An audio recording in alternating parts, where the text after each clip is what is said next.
श्री कृष्ण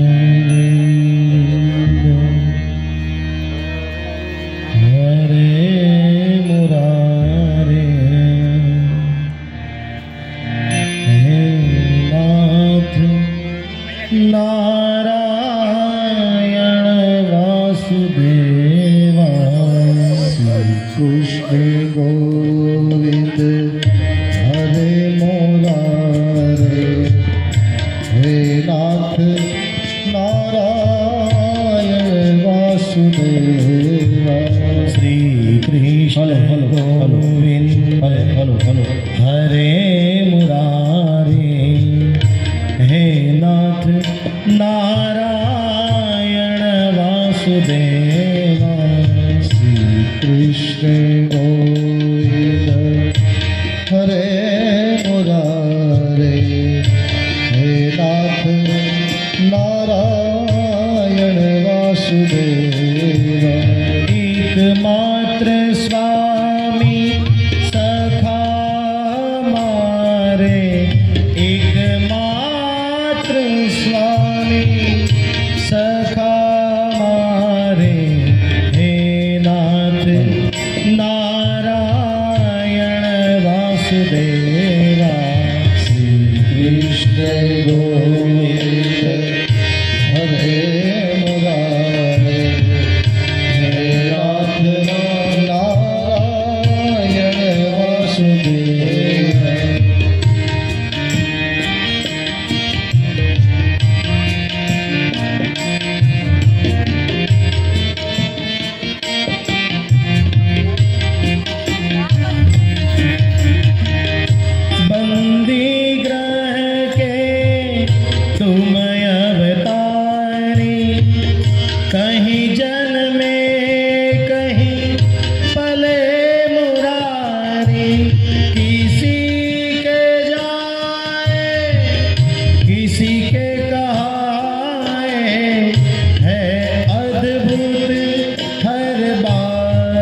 गीता में उपदेश सुनाया, धर्म युद्ध का धर्म बताया, मत कर इच्छा कर्म तू कर, यही संदेश तुम्ही ने सिखाया, यही धर्म तुम्हें सिखाया। अमर है गीता के बोल सारे, अमर है गीता के बोल सारे, हे नाथ नारायण वासुदेवा, श्री कृष्ण गोविंद हरे मुरारी, हे नाथ नारायण वासुदेव। राधे कृष्ण राधे कृष्ण, राधे राधे राधे कृष्ण, राधे कृष्ण राधे कृष्ण, राधे राधे राधे राधे। राधे कृष्ण राधे कृष्ण, राधे राधे राधे कृष्ण, राधे कृष्ण राधे कृष्ण, राधे राधे राधे। कृष्णा राधे कृष्ण कृष्णा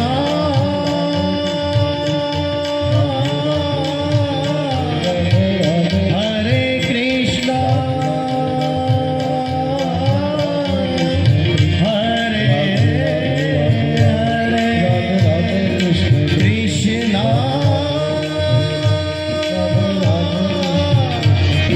कृष्णा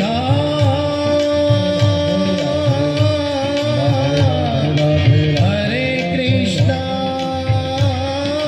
राधे कृष्ण हरे हरे हरे श्री कृष्ण गोविंद हरे मुरारी, हे नाथ नारायण वासुदेवा।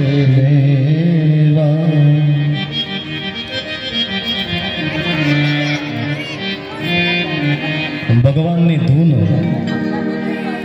ચાલે ત્યાં સુધી કોઈ પણ જાતની અવ્યવસ્થા હોય તો એને સુવ્યવસ્થિત કરી અને હૃદયની અંદર ભગવાનને ધારણ કરી અને પછી આપણે કથાની અંદર પ્રવેશ કરી.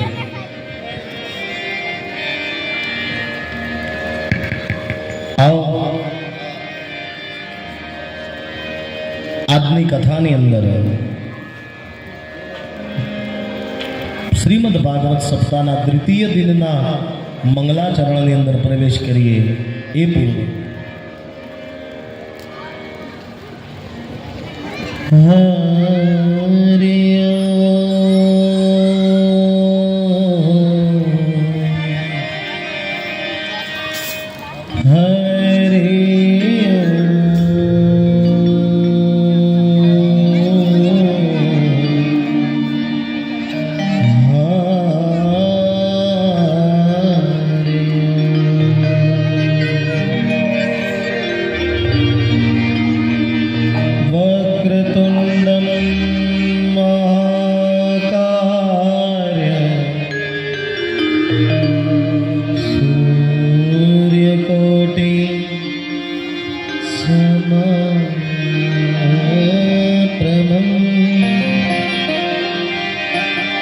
निर्विघ्नं गुरु में देवं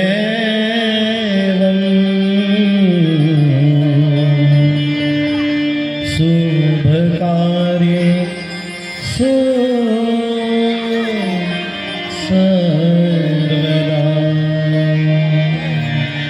शुभ कार्य सर्वदा।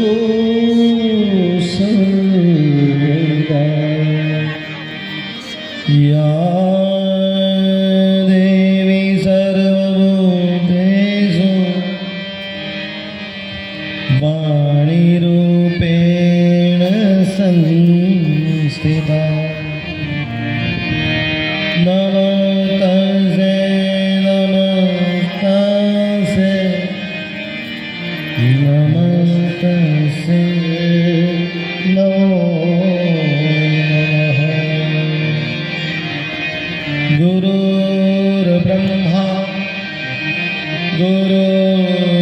गुरुर्विष्णु गुरुदेवो महेश्वर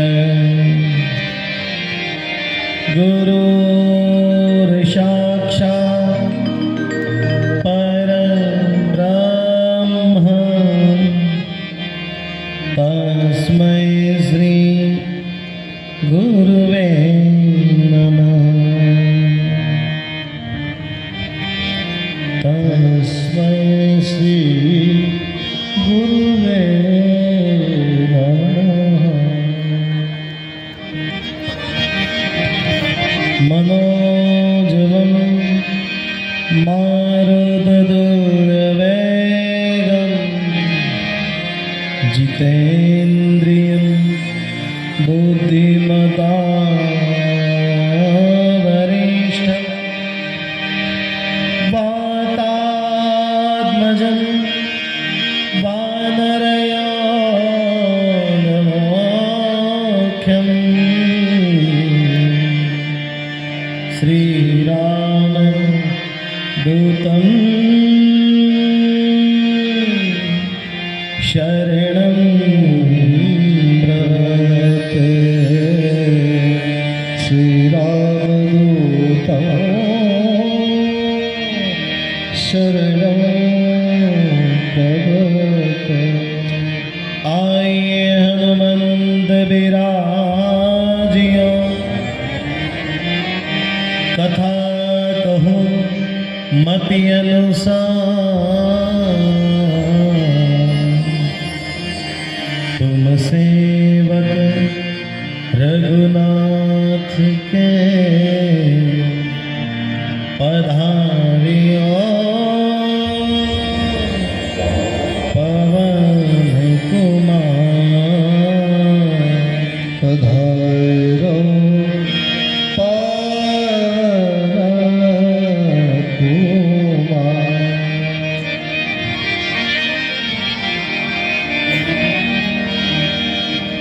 આવો ભગવાનના ચરણોની અંદર આજનું પુષ્પ અર્પણ કરી અને કથાના અંદર મંગળ પ્રવેશ વંશી વિભૂષિત કરા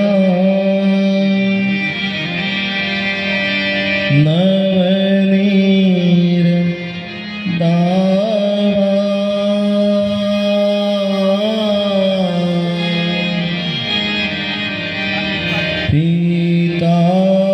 पीताम्बरा धरुणमिं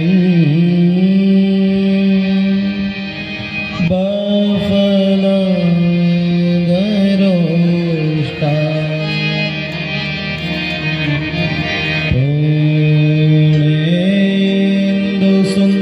पूर्णेन्दुसुन्दरमुखा रवीन्द्रबिन्दु नेत्रा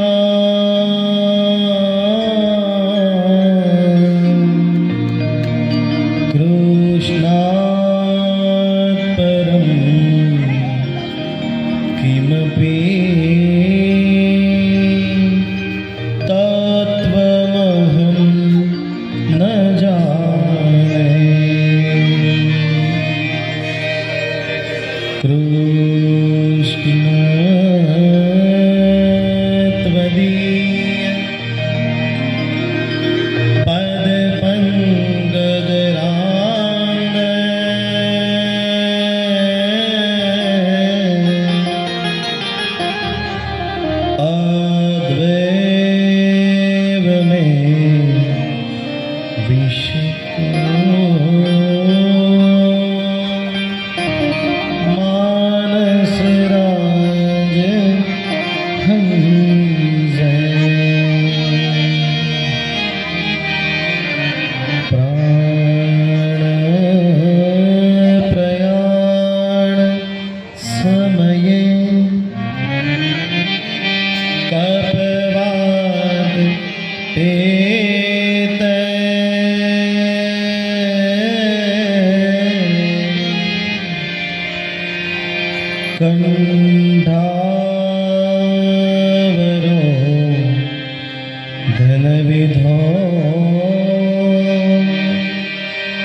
સ્મરણ કૃતસ્તે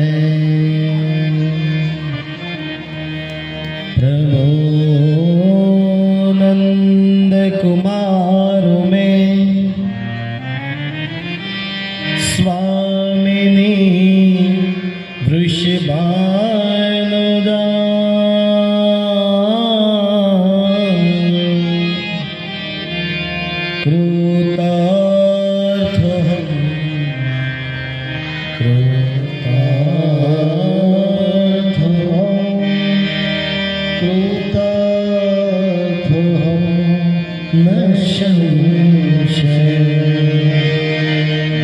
હે Thakor કૃતાર્થોહમ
Krishna Krishna Hare Hare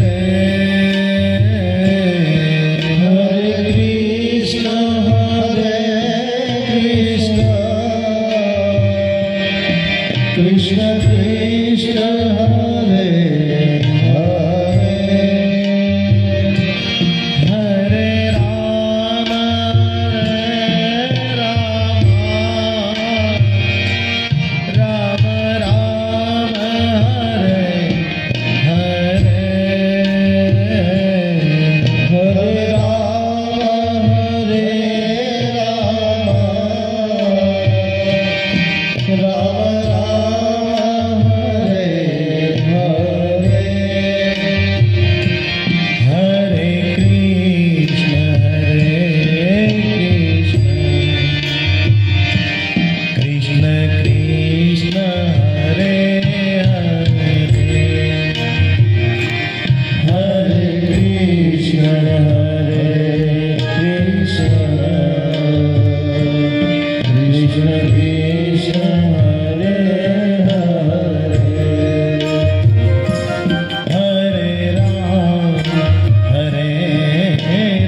Rama Rama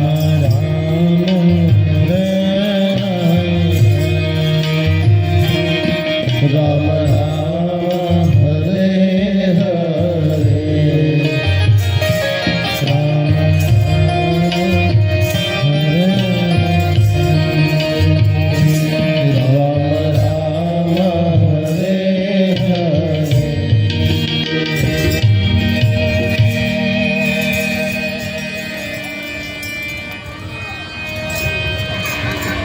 પ્રથમ વંદનીય ગુણોના દેવ એવા ગણપતિના ચરણોની અંદર વંદન કરી સ્થાપિત દેવતાઓના ચરણોની અંદર વંદન કરી સદગુરુ એવા ગુરુના ચરણોની અંદર વંદન કરી આ દુનિયાનું લૌકિક દર્શન કરાવનાર એવા માતા પિતાના ચરણોની અંદર વંદન કરી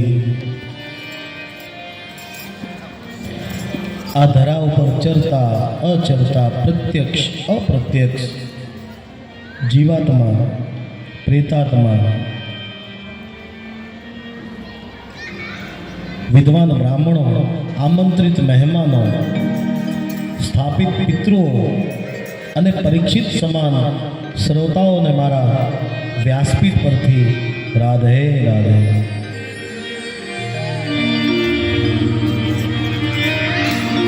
આવો ભગવાન ઠાકોરજીના ચરણોની અંદર આજનું દામોદર સ્તુતિનું ગાન કરી અને ભગવાનની કથાની શરૂઆત કરીએ.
સ્તોત્રનો જે પાઠ પ્રેમે કરે ગોવિંદ માધવ સ્તોત્રનો પાઠ જે પ્રેમથી કરે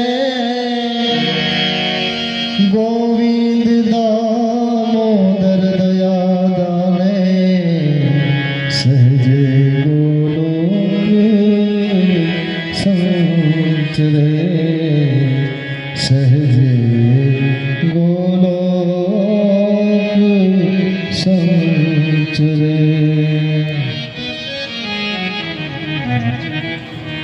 કૃષ્ણ કનૈયા લાલ કી જય.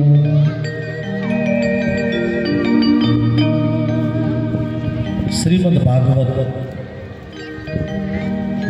કથાનો આજે બીજો દિવસ અને બીજા દિવસના મંગલાચરણની અંદર ભગવાનના ચરણોની અંદર પુષ્પ અર્પણ કર્યું. આજની કથાને આગળ વધારીએ એ પૂર્વ ગઈકાલે કથાને ક્યાં વિશ્રામ આપ્યો હતો એ હું ભૂલી ગયો છું. એટલે મારી બહેનોને હું પ્રેરણા કરું છું કે ક્યાં વિશ્રામ આપ્યો તો એ કહો.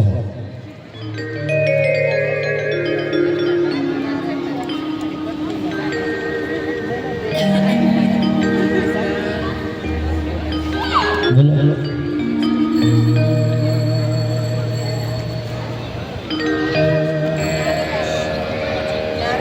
ક્યાં વિશ્રામ આપ્યો હતો?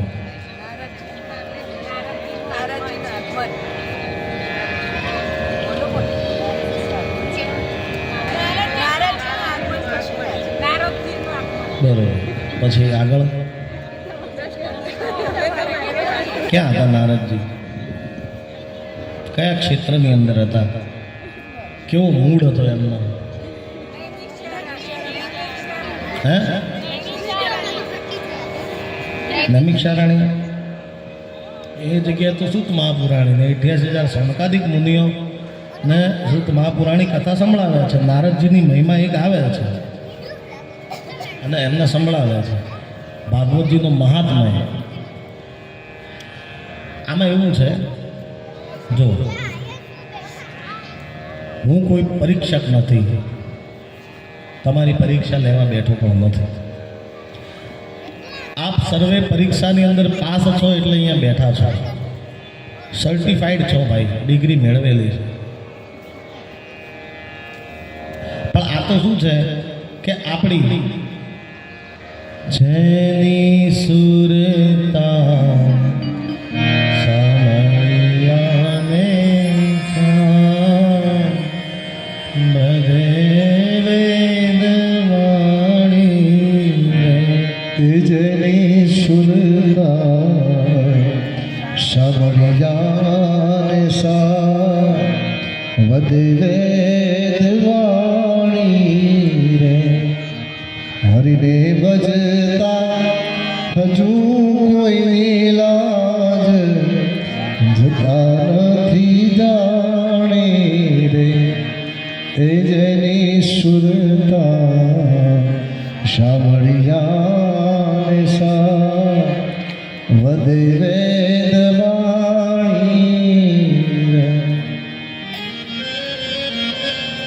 માત્ર ખાલી મારે આટલું જ જોવું છે કે આપણી સુરતા ક્યાં છે. તમે મને બહુ ધ્યાનથી સાંભળો છો, ના નથી. બે સમયના જીવનની અંદર યાદ રાખવાનું. કોને? આજે પણ કહું છું, એક પ્રારબ્ધ અને એક અંત. આ બે વસ્તુને યાદ રાખો. ઇતિહાસ પણ બે જ વ્યક્તિને યાદ રાખે છે. એક પ્રારબ્ધને યાદ રાખે છે અને એક અંતને યાદ રાખે છે. વચ્ચે શું થયું એનાથી કોઈને કોઈ નિષ્પત નથી. બાપ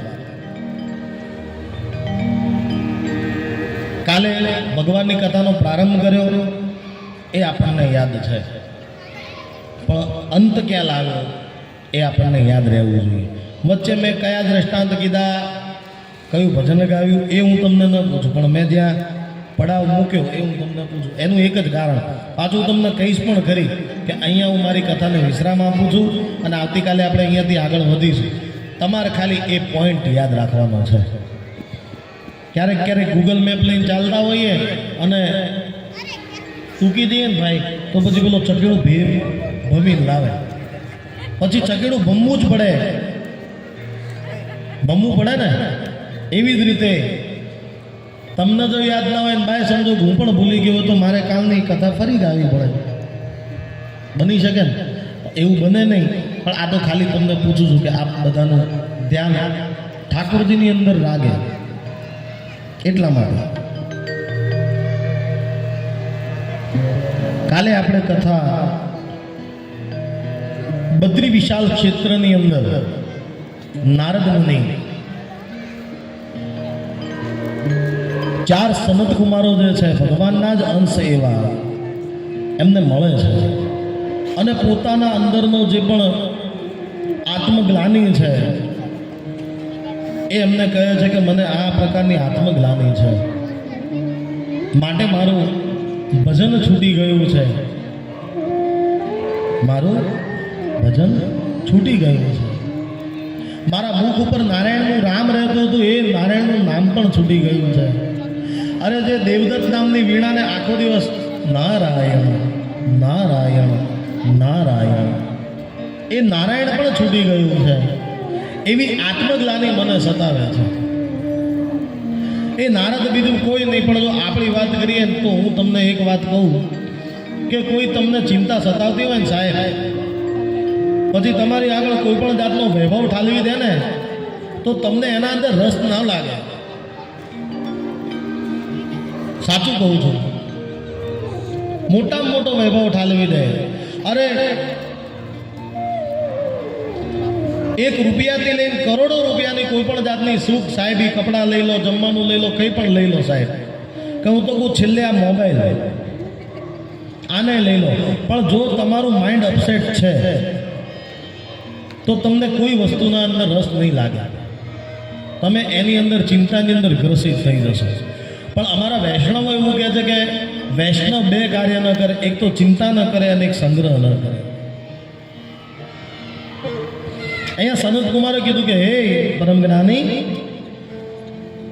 તમે તો પુરુષ પુરાણને જાણનારા છો, અરે તમે વેદને ધારણ કરનારા છો, તો તમારા આ મુખ ઉપર જે આ અસીમ તેજ હતું એ કેમ નિરસ્ત બની ગયું, કેમ નિસ્તેજ બની ગયા છો? ત્યારે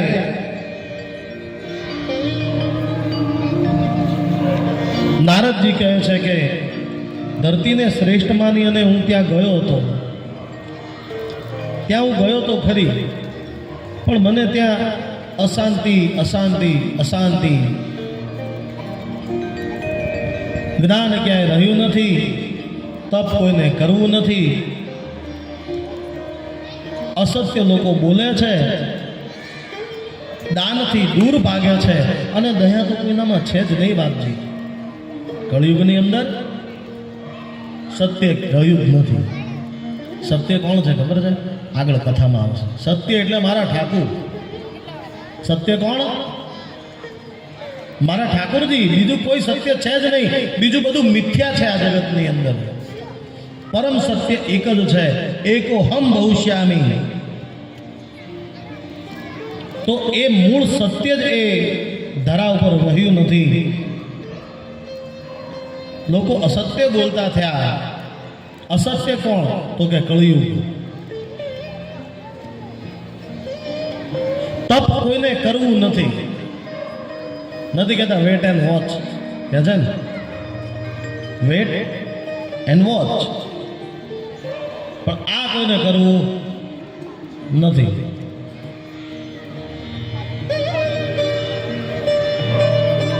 દયા કોઈનામાં છે નહીં. અને કળિયુગના લોકો હવે સ્વાર્થી બન્યા છે. પોતાનું પેટ ભરવા માટે કળિયુગના લોકો સ્વાર્થી બન્યા છે બાપ. પોતાનું ઉદર ભરવા માટે કળિયુગના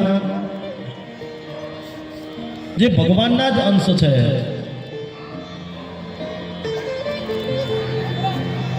મનુષ્યો જેમની રચના ભગવાને કરી એ સ્વાર્થી બન્યા છે અને પતિ પત્નીના જીવનની અંદર ક્યાંય સાર નથી. બાર તો હું જોઈને આવ્યો, પણ અંદર ઘરની અંદર જઈને જોયું તો ઘરની અંદર પણ કંકાસ કંકાસ ને કંકાસ.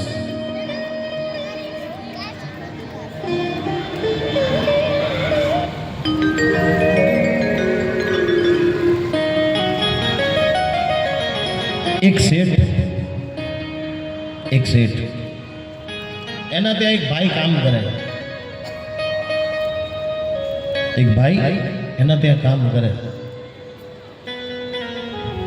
હવે એના કામથી રાજી થાય અને સાંજ પડે એટલે 1 રૂપિયો આપે એને. શું આપે? 1 રૂપિયો કે લે ભાઈ આનંદ કર, તું આ રૂપિયાથી આનંદ કર. રૂપિયો લઈને ઘેર જાય. પછી છે ને ઘેર જઈને શું કરે? બીજું કાંઈ ના કરે.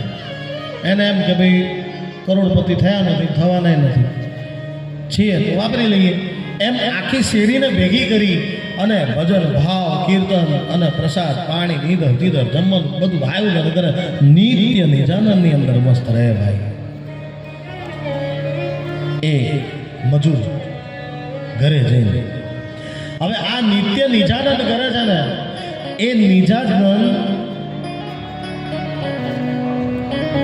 એ જે શેઠનો જે પેલો કહેવાય ને પીએ કે શું કહેવાય? પીએ ને પર્સનલ શું કહેવાય? પીએ મને બહુ ખબર નહીં. પર્સનલ અસિસ્ટન્ટ કે જે કહેવાતા હોય. મુનશી સરળ દેશીમાં મુનશી. એ મુનશી એમને જોઈ ગયો કે આ ભાઈ 1 રૂપિયો લઈને જાય ને કરે છે શું, અને દૂરથી જોયું કે આ આનંદ કરે છે. અને પછી આનંદ કરતા જોયું એટલે એને શેઠને આવીને કીધું કે શેઠ એક વાત કહું. તો કે શું? તો કે તમે જે રૂપિયો એને આપો છો નિત્ય, પગાર તો અલગથી આપો છો, પણ જે રૂપિયો તમે એને નિત્ય આપો છો, આ વાત છે ને આજથી 100-150 વર્ષ પહેલાંની છે. એટલે રૂપિયાની અંદર આનંદ થતો હો ભાઈ. હવે રૂપિયાનું કાંઈ નહીં આવતું, પહેલાં આવતો. એટલે તમે જે રૂપિયો આપો છો એનો એ વેડફે છે. તો કે શું કરે છે? તો કે આખી ચાલીવાળાને ભેગા કરે છે, ભજન ભાવ રાખે છે, જમવાનું રાખે છે અને નિત્ય આનંદ કરે છે. આંખોની અંદર ઝેર આવ્યું. શું આવ્યું? હવે આને રૂપિયો હાલે નહીં મુનશીને, અને પેલાને રોજ રૂપિયો હાલે એટલે પેલાની આંખોની અંદર ઝેર આવ્યું. આ ઝેરના કારણે એને એમ કીધું કે આ રોજ રૂપિયો વેડફે છે. શેઠે કીધું કે તારી શું ઈચ્છા છે ભાઈ? તો કે મારી તો શું ઈચ્છા હોય, પણ તમે આટલી મહેનતથી કમાઓ અને રાજીપા સાથે આલો પેલો વેડફે. કંઈક બચાવ્યું હોય, 7 પેઢી માટે બચાવ્યું હોય તો 7 પેઢી બેસીને ખાય નહીં? તો કે તું એ કરું બંધ કરાવી દઉં આનંદ? તો કે તમને જેમ યોગ્ય લાગે એમ. તો કે કામ કર, આ હું તને એક પોટલી આપું છું. એની અંદર એ પોટલીની અંદર અમુક પૈસા મૂકીને એમને આપ્યા, અને એ ભાઈને ખબર ના પડે એમ એના ઘરના આગળ જઈને મૂકી આવ્યા. તો કે એમ પછી કે તારે મારે કાંઈ કરવાની જરૂર નથી. આ પોટલી એના ઘરના આગળ મૂક્યા, બસ ખાલી એક જ શરત, એને ખબર પડવી જોઈએ નહીં. તો કે કંઈ વાંધો નહીં. પેલો ભાઈ છે ને રાત્રે ઘેર આવ્યો અને બધું આનંદ બાનંદ કર્યો બરોબર, અને પોટલી એ ભાઈએ ઓલરેડી મૂકી દીધી. હવે સાંજ સમયે જ્યારે પાછો એ ઘેર આવ્યો ત્યારે પહેલી એને પોટલી દેખાઈ, અને પોટલી ખોલીને જોઈ તો એની અંદર પૈસા હતા. કેટલા હતા ખબર? 99 રૂપિયા. એને ગણ્યા, 99 નીકળ્યા એટલે 3 વાર ગણ્યા કે હોવા જોઈએ તો હોવા જોઈએ. 99 કેમ? એક નોટ કદાચ ભાઈ ચોંટી જાય તો ભાઈ ભૂલ થાય ને.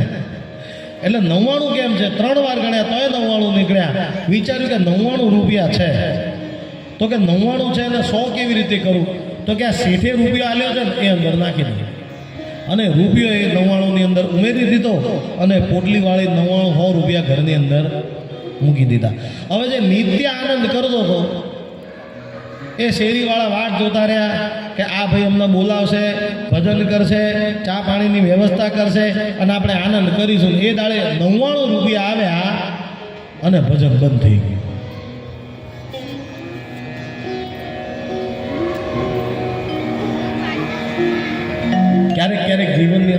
થાય. આપણી જોડે ખોટું ના લગાડતા, પણ કહું છું કે જરૂરતથી વધારે જો આપણી જ્યારે આવી જાય ને આપણી ક્ષમતાની બહાર, ત્યારે એ 99ની અંદર 100 પૂરા કરવા માટે છે ને આપણે રાત દાડો એક કરી દઈએ છીએ, પશુની જેમ દોડીએ છીએ એ 99ના 100 પૂરા કરવા માટે. અને ભજન છૂટી જાય છે. જેની સુરતા સામૈયાને સા ભજે વેદ વાણી, જેને સુરતા સાંભળ્યા સા ભજે ભજનને પકડી લો. અહીંયાથી કીર્તન ગવાય ને તો હું તમને ઊભા કરીને ગવડાવું ત્યારે તો ઠીક, પણ બેઠા બેઠા આ બધા પગો ઝઘડાઈ જાય ભાઈ, હાથ ઝઘડાઈ જાય. અહીંયાથી ધૂન ગવાય ને ત્યારે આમ તાળી પાડવાની. જેની સુરતા સામૈયાને સા ભજે વેદ વાણી. જેને આમાં થાય શું ખબર છે? સાંભળ્યા તમે તાલી પાડો ને એટલે બાજુવાળાને એ ઊંઘ્યો હોય તો જાગી જાય. અરે કોકને જગાડો બાપ, તમારું કલ્યાણ કરશે. ઉઠાડવાની જરૂર નથી, જગાડો.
આ 99 રૂપિયા આપણી જીવનની અંદર ન આવે અને 1 રૂપિયો અંદર ઉમેરવા માટે આપણે પશુની જેમ ન દોડીએ અને ઠાકોરજી આપણાથી છૂટી ના જાય એના માટે ઉત્તમ સાધન છે કે આ 9 દિવસ સુધી અહીંયા ભાગવતજી વિરાજમાન છે ને, તો છોડો ઘરના કામ અને અહીંયા આવીને સમય આપો બાપ, ક્યાંક તમારું કલ્યાણ થશે.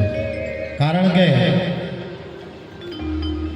કોણ જાણી શક્યું કાળને રે, સવારે કાલ કેવો થશે. કોણ જાણી શક્યું કાળને રે, સવારે કાલ કેવું થશે. કોણ જાણી શક્યું કાળને રે, સવારે કાલ કેવો થશે. કોણ જાણી શક્યું કાળને રે, સવારે કાલ કેવું આ 99 રૂપિયાની વાત આવી કે તારા મોટા મોટા બંગલા રે, મોટર ને ગાડી વાળી. તારા મોટા મોટા બંગલા રે, મોટર ને ગાડી વાળી. કે તારા મોટા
મુનિ કહે છે કે દાનનો મહિમા છે ને લોકો માન રાખવા માટે દાન કરે છે, દાનથી દૂર ભાગે છે, કરે છે તો માન રાખવા કરે છે ને તકતીઓ માટે કરે છે કે મારું નામ વધે તો દાન કરું બાપ.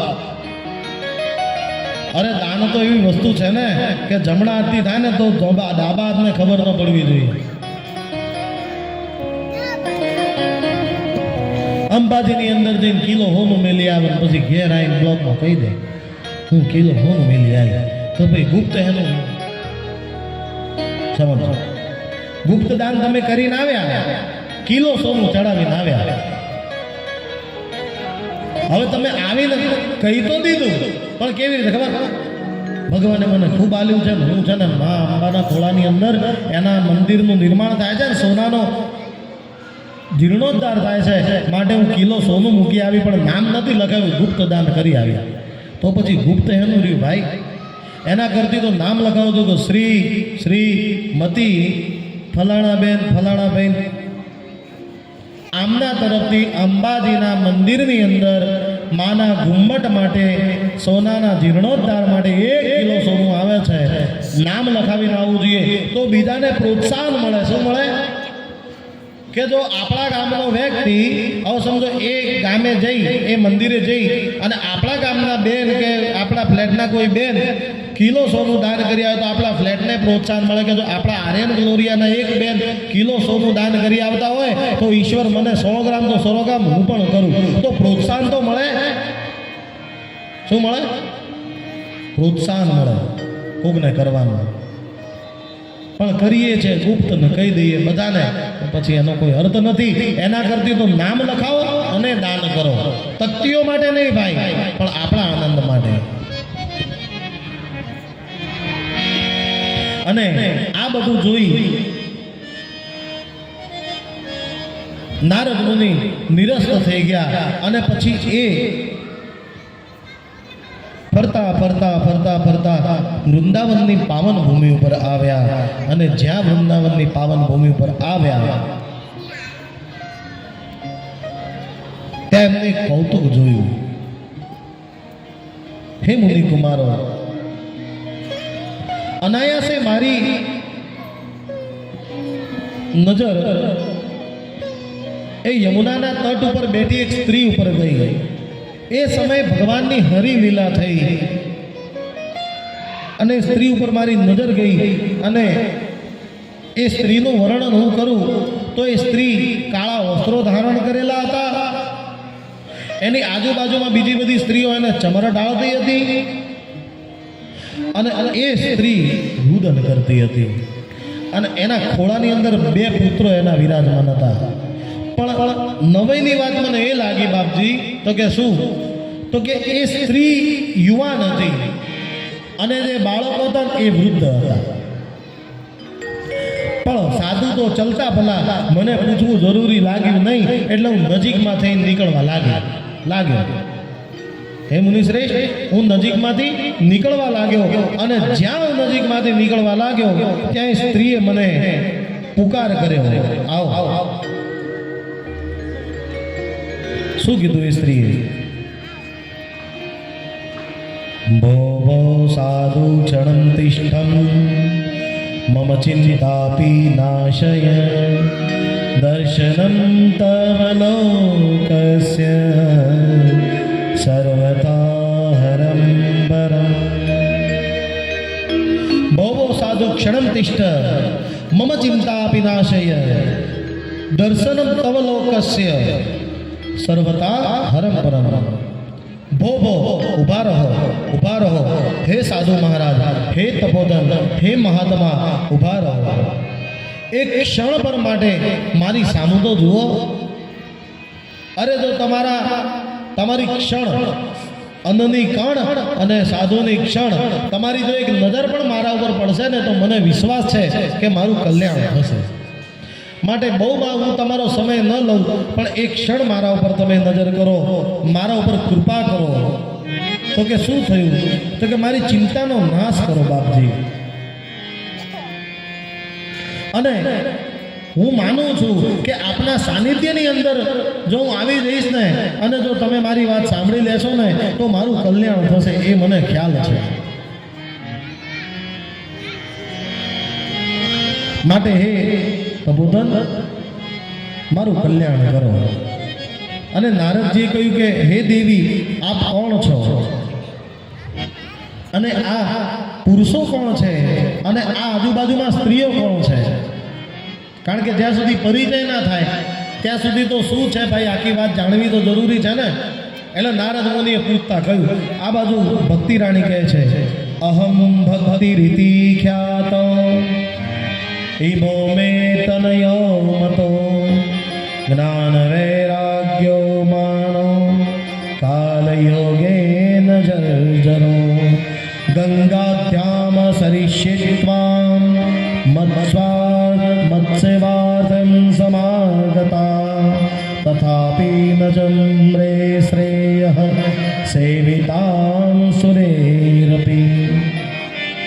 અહીંયામાં ભક્તિ કહે છે કે હે નારદ, કળિયુગની અંદર હું ભક્તિના નામે પ્રસિદ્ધ છું.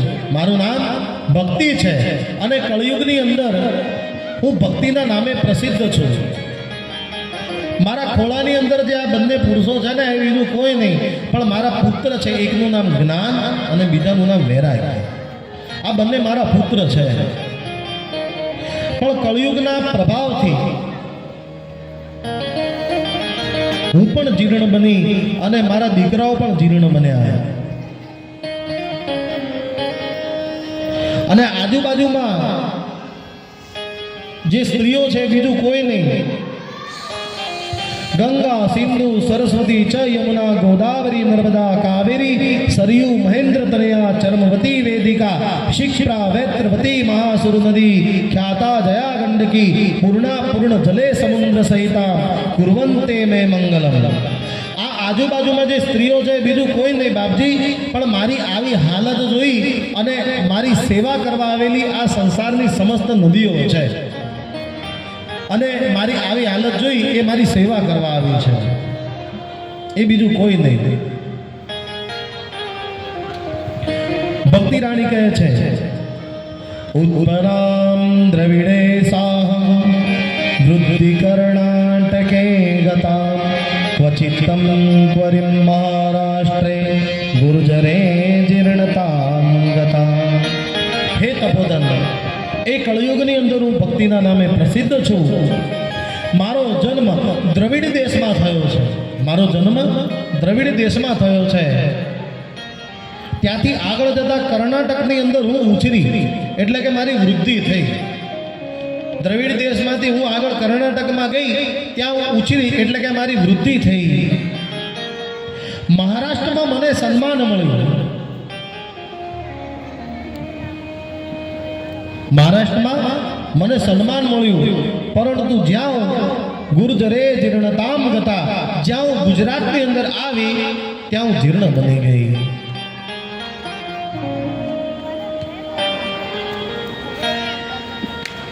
અહીંયા માં ભક્તિ રાણી કહે છે કે મારો દ્રવિડ દેશની અંદર જન્મ થયો છે.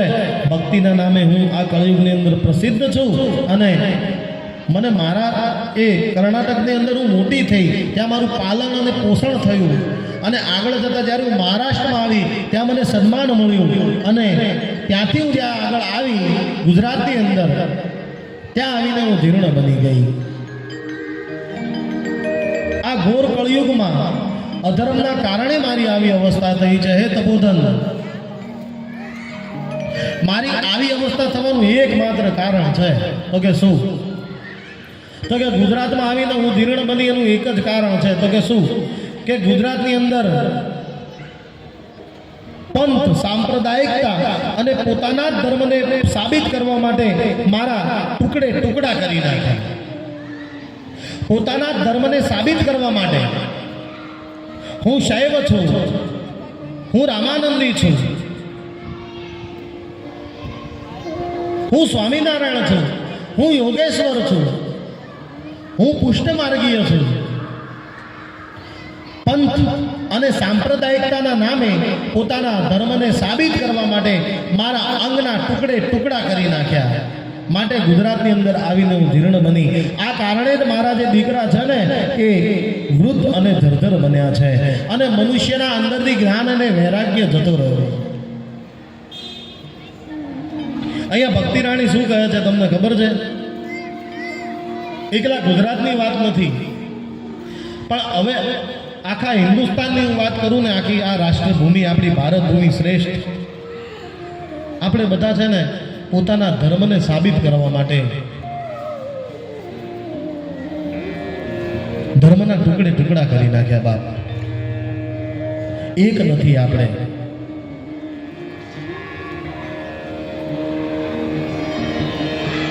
અને આપણે એક નથી ને એટલે અધર્મીઓ છે ને આપણા ઉપર ફાવી જાય છે ભાઈ. તમે સમજો કે એક લાકડીને તો તોડવી સરળ છે, પણ એ 5 લાકડી જો ભેગી કરો, એક કી લકડી પંચકા એવું કંઈક કહેવાય છે, બેલ એવું કંઈક કહેવાય કે એક લાકડીને તો કદાચ તોડી નાખો, 5 લાકડી ભેગી કરો ન તૂટે. એવી રીતે એકતા ઘટી છે અને હું જીર્ણ બની છું.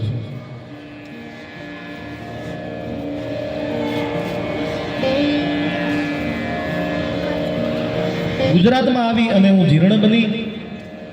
ધર્મો રક્ષતી રક્ષિત, તમે ધર્મનું રક્ષણ કરો, ધર્મ તમારું રક્ષણ કરશે.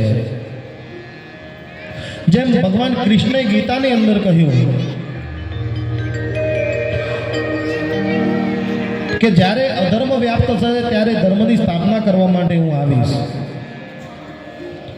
પણ સાથે સાથે એ અર્જુન જ્યારે નિરસ્ત બની ગયો હતો, નિસ્તેજ બની ગયો હતો ને પોતાની વિદ્યા હોવા છતાં બાણ મૂકી દીધું હતું, ત્યારે ભગવાને પોતાનું વિરાટ સ્વરૂપ ધારણ કર્યું. એક કુરુક્ષેત્રની ભૂમિની અંદર ભગવાને પોતાનું વિરાટ સ્વરૂપ ધારણ કર્યું. 1000 મુખ છે, 1000 હાથ છે, 1000 પગ છે, 1000 જાંઘ છે, હજારો શસ્ત્ર છે. એકો હમ ભવિષ્યામિ ઉત્તિષ્ઠ કૌંતેય, તું તારું કર્મ કર. જ્યારે અર્જુને કીધું કે મારાથી નહીં થાય, ત્યારે ભગવાને કીધું કે એ આ બધું શું છે? આ વીરોના લક્ષણ નથી, તારું કર્મ કર.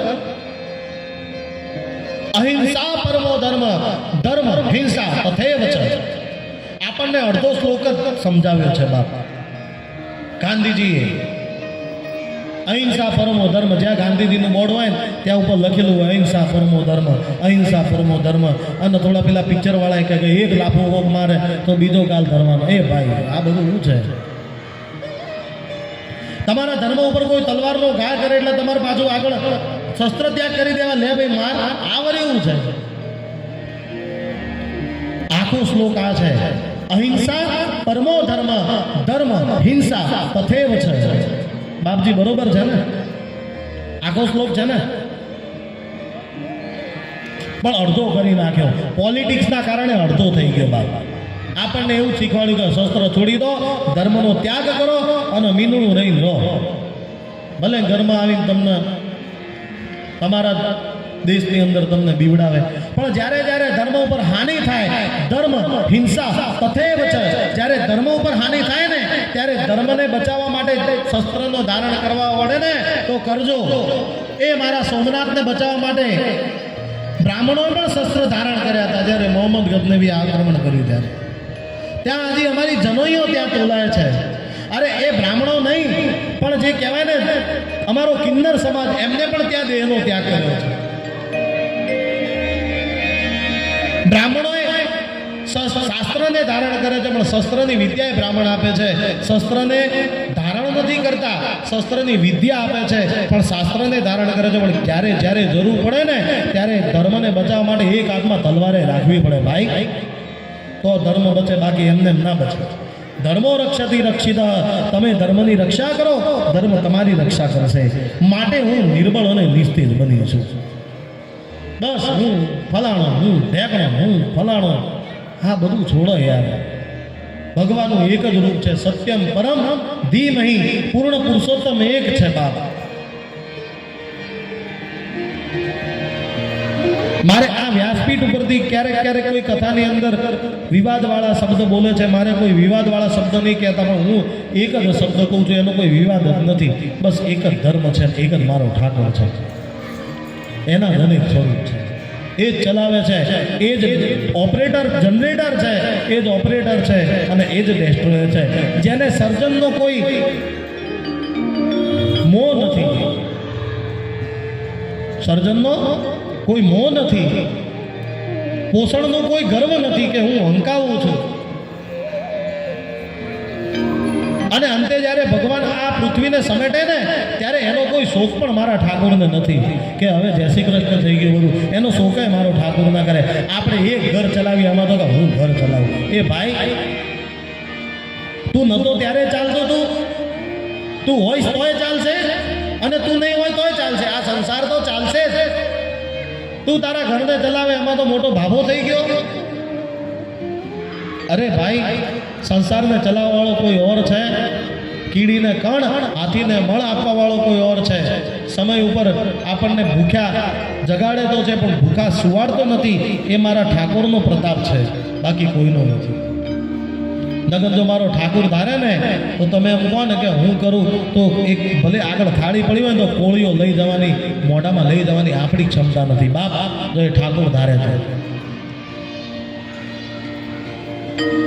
બસ ધર્મનું રક્ષણ કરો, ધર્મ તમારી રક્ષા કરશે. અને અહીંયા ભક્તિ રાણી કહે છે કે આ મારા બંને દીકરા. બસ ભક્તિનું મૂળ સ્વરૂપ, ભક્તિ એટલે શું કે ઠાકોરજીને ધારણ કરવા અને જીવનને ધર્મમય બનાવવું, શાસ્ત્ર ઉચિત જીવન જીવવું અને ધર્મની રક્ષા કરવી. તો અંતે ધર્મ તમારી રક્ષા કરે. અને એના પછી જ્ઞાન એટલે શું? તો જ્ઞાનની એક સીધી સરળ વ્યાખ્યા છે, વિદ્યા દદાતિ વિનયમ, વિનયમ દ્યાતિ પાત્રતામ, પાત્રતામ ધનમાપ્નોતિ, ધના ધર્મ તત સુખમ. આ જ્ઞાનની એક સૂત્ર છે. વિદ્યા દદાતિ વિનયમ. જીવનની અંદર જ્ઞાન ક્યારે આવે? તો તમે જો વિદ્યા પ્રાપ્ત કરો ને તો તમને વિનય મળે, એટલે કે વિવેક જાગે. અને વિનય જો તમને મળી રહે, સારો વિવેક જાગી જાય તો તમારું પાત્ર નક્કી થાય કે આ વ્યક્તિ આ રીતનું છે, કે આનો સ્વભાવ, આનો બિહેવિયર અને આનો જે પેલું કહેવાય ને પર્સનાલિટી, બરોબર, કે આની પર્સનાલિટી આવી છે. વિનયમ જાતિ પાત્રતામ, પાત્રતામ ધનમ આપનોતી. પછી જો તમારું વર્ચસ્વ લાગી જાય ને અને તમારું પાત્રતા નક્કી થઈ જાય કે આ પાત્ર આવું છે, પછી પાત્રતામ ધનમ આપનોતી, એના દ્વારા તમને ધનની પ્રાપ્તિ થઈ જાય. ભાઈ મેં ના કીધું જીવનની અંદર પોતાના દીકરાઓને તમે એમના ભવિષ્યનું નિર્માણ ના કરશો કે ડૉક્ટર બનશે, શું બનશે શું નહીં. હજી જન્મે ના હોય કે ડૉક્ટર બનશે. આ એ જન્મ પેલા સિનિયર જુનિયરમાં મોકલો પ્લે સ્કૂલમાં, પછી સિનિયર જુનિયર, પછી નહીં આવે ને પછી કે ડૉક્ટર થઈને તું બસ હવે મોજ કર. એ બધું બરોબર છે, તમે બરોબર વિચારો છો, હું પણ વિચારું છું. ના, એના ભવિષ્યનું નિર્માણ તમારે કરવાની જરૂર નથી. તમારે જો નિર્માણ કરવું હોય તો એના ચરિત્રનું નિર્માણ કરો. જો તમે ચરિત્રનું નિર્માણ કરશો ને તો ભવિષ્યનું નિર્માણ કરવાની તમારે જરૂર નહીં પડે. ચરિત્ર જો એનું ઉત્તમ હશે તો ભવિષ્ય તો સર્વોત્તમ થશે. એટલે પાત્રતાથી ધન તો મળી જ જવાનું છે. સમજો કે જો વિનય નહીં હોય, વિવેક નહીં હોય અને જો ઉત્તમ ચરિત્ર નહીં હોય, એ ડૉક્ટર તો હશે પણ એની અંદર જો વિવેક નહીં હોય તો એની બોલવાની સ્ટાઇલ સારી નહીં હોય તો એને બીજાની રિસ્પેક્ટ કરવાનું નહીં આવડતું હોય તો ડૉક્ટર તો બની જશે, એન્જિનિયર તો બની જશે, પણ તમારો દીકરો નહીં બને તો. માટે પાત્રતામ ધનમ આપનોતી, ધના ધર્મ તત સુખમ. પછી એ જે ધન મળે ને એનું શું કરવું? તો કે એ ધનને તમે ભોગવો એનું ના નથી, પણ ધના ધર્મ તત સુખમ. એ ધનને તમે ધર્મની અંદર વાપરો, એનાથી તમને સુખ મળશે. કેવી રીતે તમને ખબર છે? કે તમે ગાડી લઈને નીકળ્યા અને કોઈ રસ્તામાં તમને મળ્યું અને તમને કીધું કે ભાઈ મને ભૂખ લાગી છે, અને તમે એને 5 રૂપિયાનું પાર્લેજી આપ્યું કે લે ભાઈ ખા. હવે એને આપણે વિપરીત જતા રહીએ કે તમે પાછા ઘરથી નીકળ્યા અને સિગ્નલ ઉપર ભૂલથી તમારી ગાડીને કોકની ગાડી અડી ગઈ, તમે ઉતર્યા અને એને 1 લાફો મારી દીધો અથવા તો ન બોલવાના શબ્દ બોલ્યા. હવે બેની અસર કેવી થશે ખબર છે? એક તમે જેને પાર્લેજી આપ્યું છે ને એની આત્મ શાંતિ તમને આખો દિવસ રહેશે. જો તમે કરજો કોક દાડો તમને ખબર પડે. આત્માની અંદર અલૌકિક શાંતિ મળશે. આજે મેં કોકને જમાડ્યું, મારા દ્વારા મારા ઠાકોરજી મને પ્રેરણા કરી અને મારા દ્વારા કોકને આજે ભોજન મળ્યું, એની શાંતિ તમને આખો દિવસ હશે. અને જો કોઈને તમે લાફો માર્યો હશે ને તમે એલ ફેલ બોલ્યા છો ને એક ખાલી સ્ક્રેચ માટે, તો એની ગ્લાની તમને આખો દિવસ, કદાચ મારું એટલું નુકસાન નહીં કર્યું હોય જેટલું હું એને બોલ્યો, એની ગ્લાની આખો દિવસ રહે. આ જ જ્ઞાન છે. જગતમાં સ્વાર્થ કાર્ય, જગતમાં સ્વાર્થ કાર્ય, बिना स्वार्थ कोई बात न पूछे, बिना स्वार्थ कोई बात न पूछे, देखा खूब विचार, ओ देखा खूब विचार, जगतમાં स्वार्थ कार्य, जगतમાં स्वार्थ कार्य.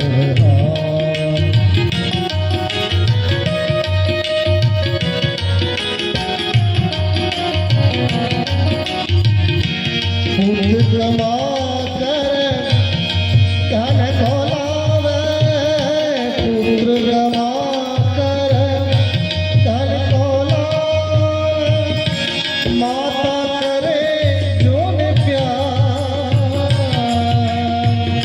પુત્ર કમા કરે ધન ખોલાવે, માતા કરે જોને પ્યાર,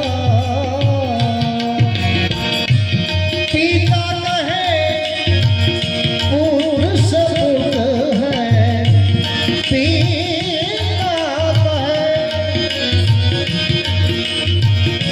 पिता कहे पुरुष पुत्र है, अक्लमंद होशियार है,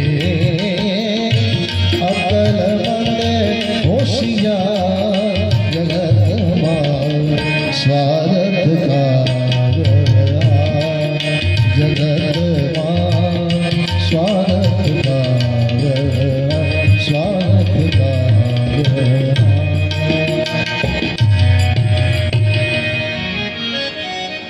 આ પુત્ર ઉપરથી મને એક દ્રષ્ટાંત યાદ આવ્યું, જ્ઞાનની વ્યાખ્યા આપતા. એક વખત છે ને એક દીકરો એની મમ્મીને વૃદ્ધાશ્રમ મૂકવા જાય, અને જ્યાં વૃદ્ધાશ્રમ મૂકવા જાય ત્યાં એનો બેગ પેક કરવા માટે જે વહુ બા હતા એમને બેગ પેક કરતા હતા. હવે એ બેગ પેક કરતા હતા ત્યાં જે પોતરો હતો એ જોડે આવીને બોલ્યો કે મમ્મી, માતા શું કરો છો? તો કે બાને છે ને આપણા જોડે ફાવતું નથી, એમને ભજન કરવામાં ભંગ પડે છે. હું ઓફિસ જાઉં, તાર પપ્પા ઓફિસ જાય અને તું નિશાળ જાય અને બા એકલા અહીંયા કંટાળી જાય છે, એટલે આપણા ઘરની અંદર હવે એમને ફાવતું નથી. માટે છે ને એમને શાંતિથી ભજન કરી શકે ને એવી જગ્યાએ એમને મોકલવાના છે. તો કે એમ, તો કે હા. પછી જે પેલો પૂજાનો સામાન હતો ને, માળા ને બેરકો ને બધું એ અંદર મૂકવા લાગ્યા, એમ સાસુમાનું બધું પેકિંગ કરવા લાગ્યા.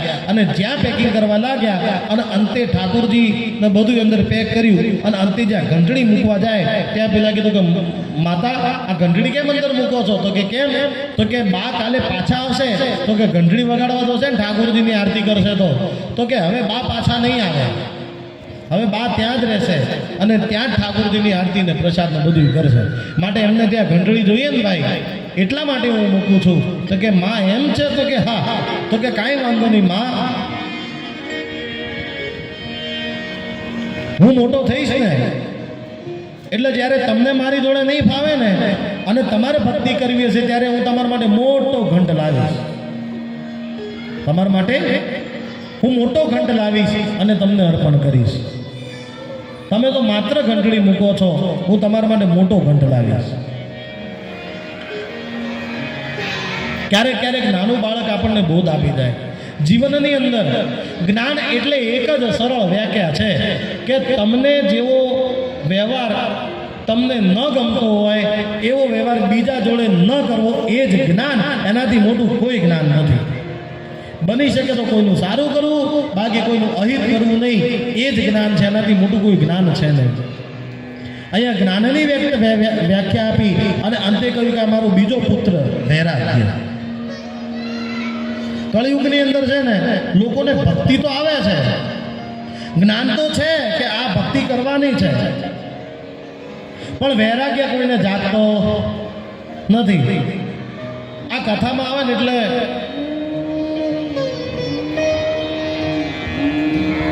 બસ હું જ સંત જ્ઞાનેશ્વર ને હું જ નરસિંહ મહેતા, હું જ મીરાબાઈ. અને જ્યાં અહીંયાથી આરતી થાળ પ્રસાદ પૂરો થયો પછી કે મારું મારું પાછું મારું મારું ચાલો. એટલે જે વૈરાગ્ય તો જાગે છે કળિયુગની અંદર, પણ ક્ષણ માત્ર. એક ભાઈએ તો વૈરાગ્યની વ્યાખ્યા કેવી કરી ખબર છે? હું કરું તમને, એમાં તમને પાછી મજા આવશે. આ બહુ આધ્યાત્મિકમાં તમને છે ને, મને ખબર છે બધી, તમને બધે વેલ એજ્યુકેટેડ છો ને, ધર્મને જાણનારા છો, પણ થોડુંક થોડુંક મારે છે ને આજના લૌકિક વાતાવરણને પણ સાથે રાખવું પડે છે. એ પ્રમાણે હું તમને વ્યાખ્યા કહું. કર્ણાવતી ક્લબ કોઈએ જોયું? હે, કોણે કોને જોયું? આંગળી ઊંચી કરો. કર્ણાવતી ક્લબ આંગળી તો ઊંચી કરો. આમાં ક્યાં ગઈ? હું તમારા જોડે કરોડ રૂપિયા માંગી લઈશ ભાઈ, કે ખોટો પ્રશ્ન પડશે તો મને તમારે કરોડ હાલવાના છે. કોણે કોણે જોયું? આંગળી હું પહેલાં હું ઊંચી કરું, ત્યારે એને જ આવું છું. એટલે લો,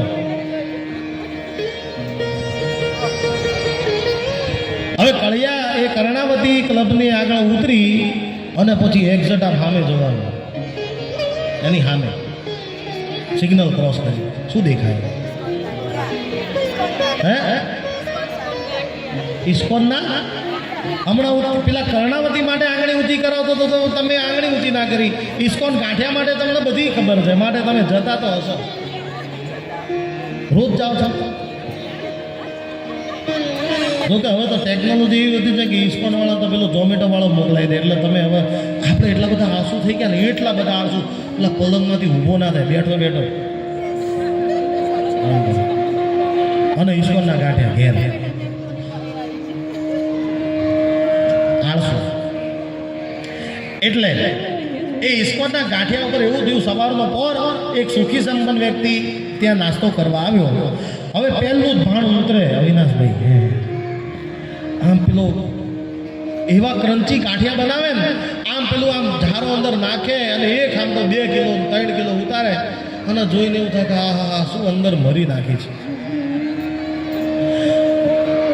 અને ગરમ ગરમ ગાંઠિયા અને પેલા તરવાળા મૂકતા, પેલું ઉતારે નહીં, એના કરતી ઉતાવળ તો આપણા. એ ભાઈ જલ્દી આવ ને, ભૂખ લાગી છે, જલ્દી આવ, ભૂખ લાગી છે, ટોકન આપું છું. અલ્યા ભાઈ ઉતારવા તો દે, ગામ બસાની કે લૂંટેરે આગે. આપણને ક્ષણ ભરનો પણ ત્યાં વૈરાગ્ય જાગતો નથી. એનાથી મોટી વાત કરું, હવે આપ્યું તો ખરી, ટોકને લીધું, ગાંઠિયા લીધા, હંગાત પેલી ચટણી લીલી લીલી. કોના કોના મોઢામાં પાણી આવ્યું? હું તો બધી વસ્તુની કથા કરી શકું, બધું સવિસ્તાર કરી શકું. તમે કોણ કે આ ખુરશીની વ્યાખ્યા કરો તોય મને આવડે. એટલે કોના કોના મોઢામાં પાણી આવ્યું? ઇસ્કોનના ગાંઠિયા આવશે આવશે. 9 દાડાની અંદર એક દિવસ ગાંઠિયા આવશે, ચિંતા ના કરશો. ગઠિયો આપણા ત્યાં આવે ના આવે, ગાંઠિયા આવશે.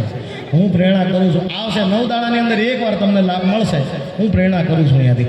એટલે એ ગાંઠિયા, એની અંદર લીલી લીલી ચટણી, પાછી પેલી બપૈયાની શું કહેવાય, બપૈયાની ચટણી એ જોડે, અને વધારાની કઢી ગરમ ગરમ. અને પેલો ભાઈ લઈને બેઠો અને બિરાજો બાજોટ ઢાળીને, જમો મારા પ્રેમની થાળી રે. બિરાજો બાજોટ ઢાળીને, જમો મારા પ્રેમની થાળી રે. બિરાજો બાજોટ ઢાળીને, જમો મારા પ્રેમની થાળી રે. બિરાજો બાજોટ ઢાળીને, જમો મારા પ્રેમની થાળી રે. 200 ગ્રામ ગાંઠિયા ખાતો ને એકલો ખાતો ને એના માટે તો થાળની વાટે ના જો ઝપાટ જ બોલાવે ડાયરેક્ટ. એમાં તમે આપણે- થાળ ગાઓ એટલે આમ તો પેલો ઝપટ બોલાવી લે. થાળનો વળી કોણ વાટ દો? આપણે આવી ગયા ને હે સર્વેશ્વર સર્વેશ્વરમ એટલે મૂળ એ ભાઈ ગાંઠિયા લઈને બેઠો, એના બાજુમાં એક બીજો ભાઈ.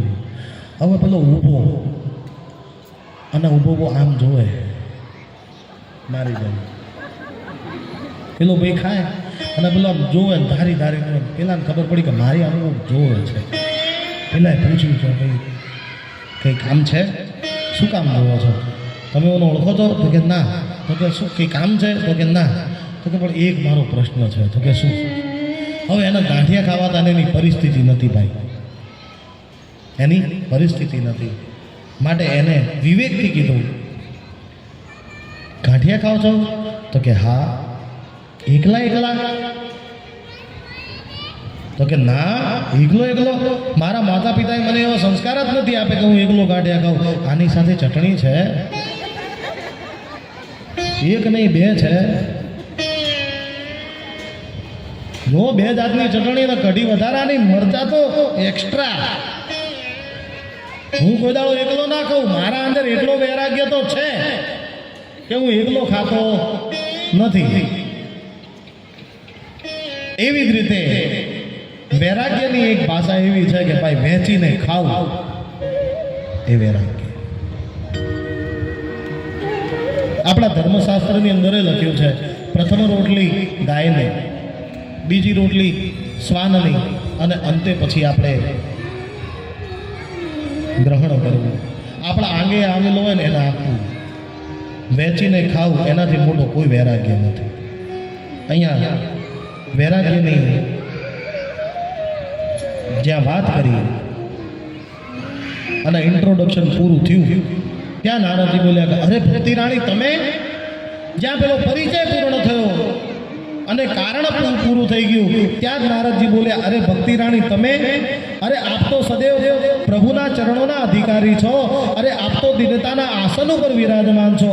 અરે મુક્તિ તો આપની દાસી છે. પ્રભુના ચરણોની અંદર તમે વિરાજમાન છો.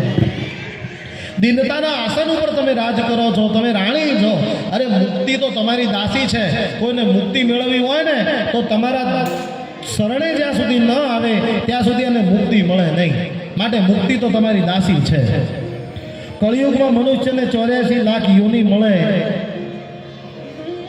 એમાં મનુષ્ય યોની ઉત્તમ, પણ જ્યાં સુધી એ ભક્તિનું સરડું ન લે અને જ્ઞાન અને વૈરાગ્ય જ્યાં સુધી ન જાગે ત્યાં સુધી મુક્તિ મળે નહીં.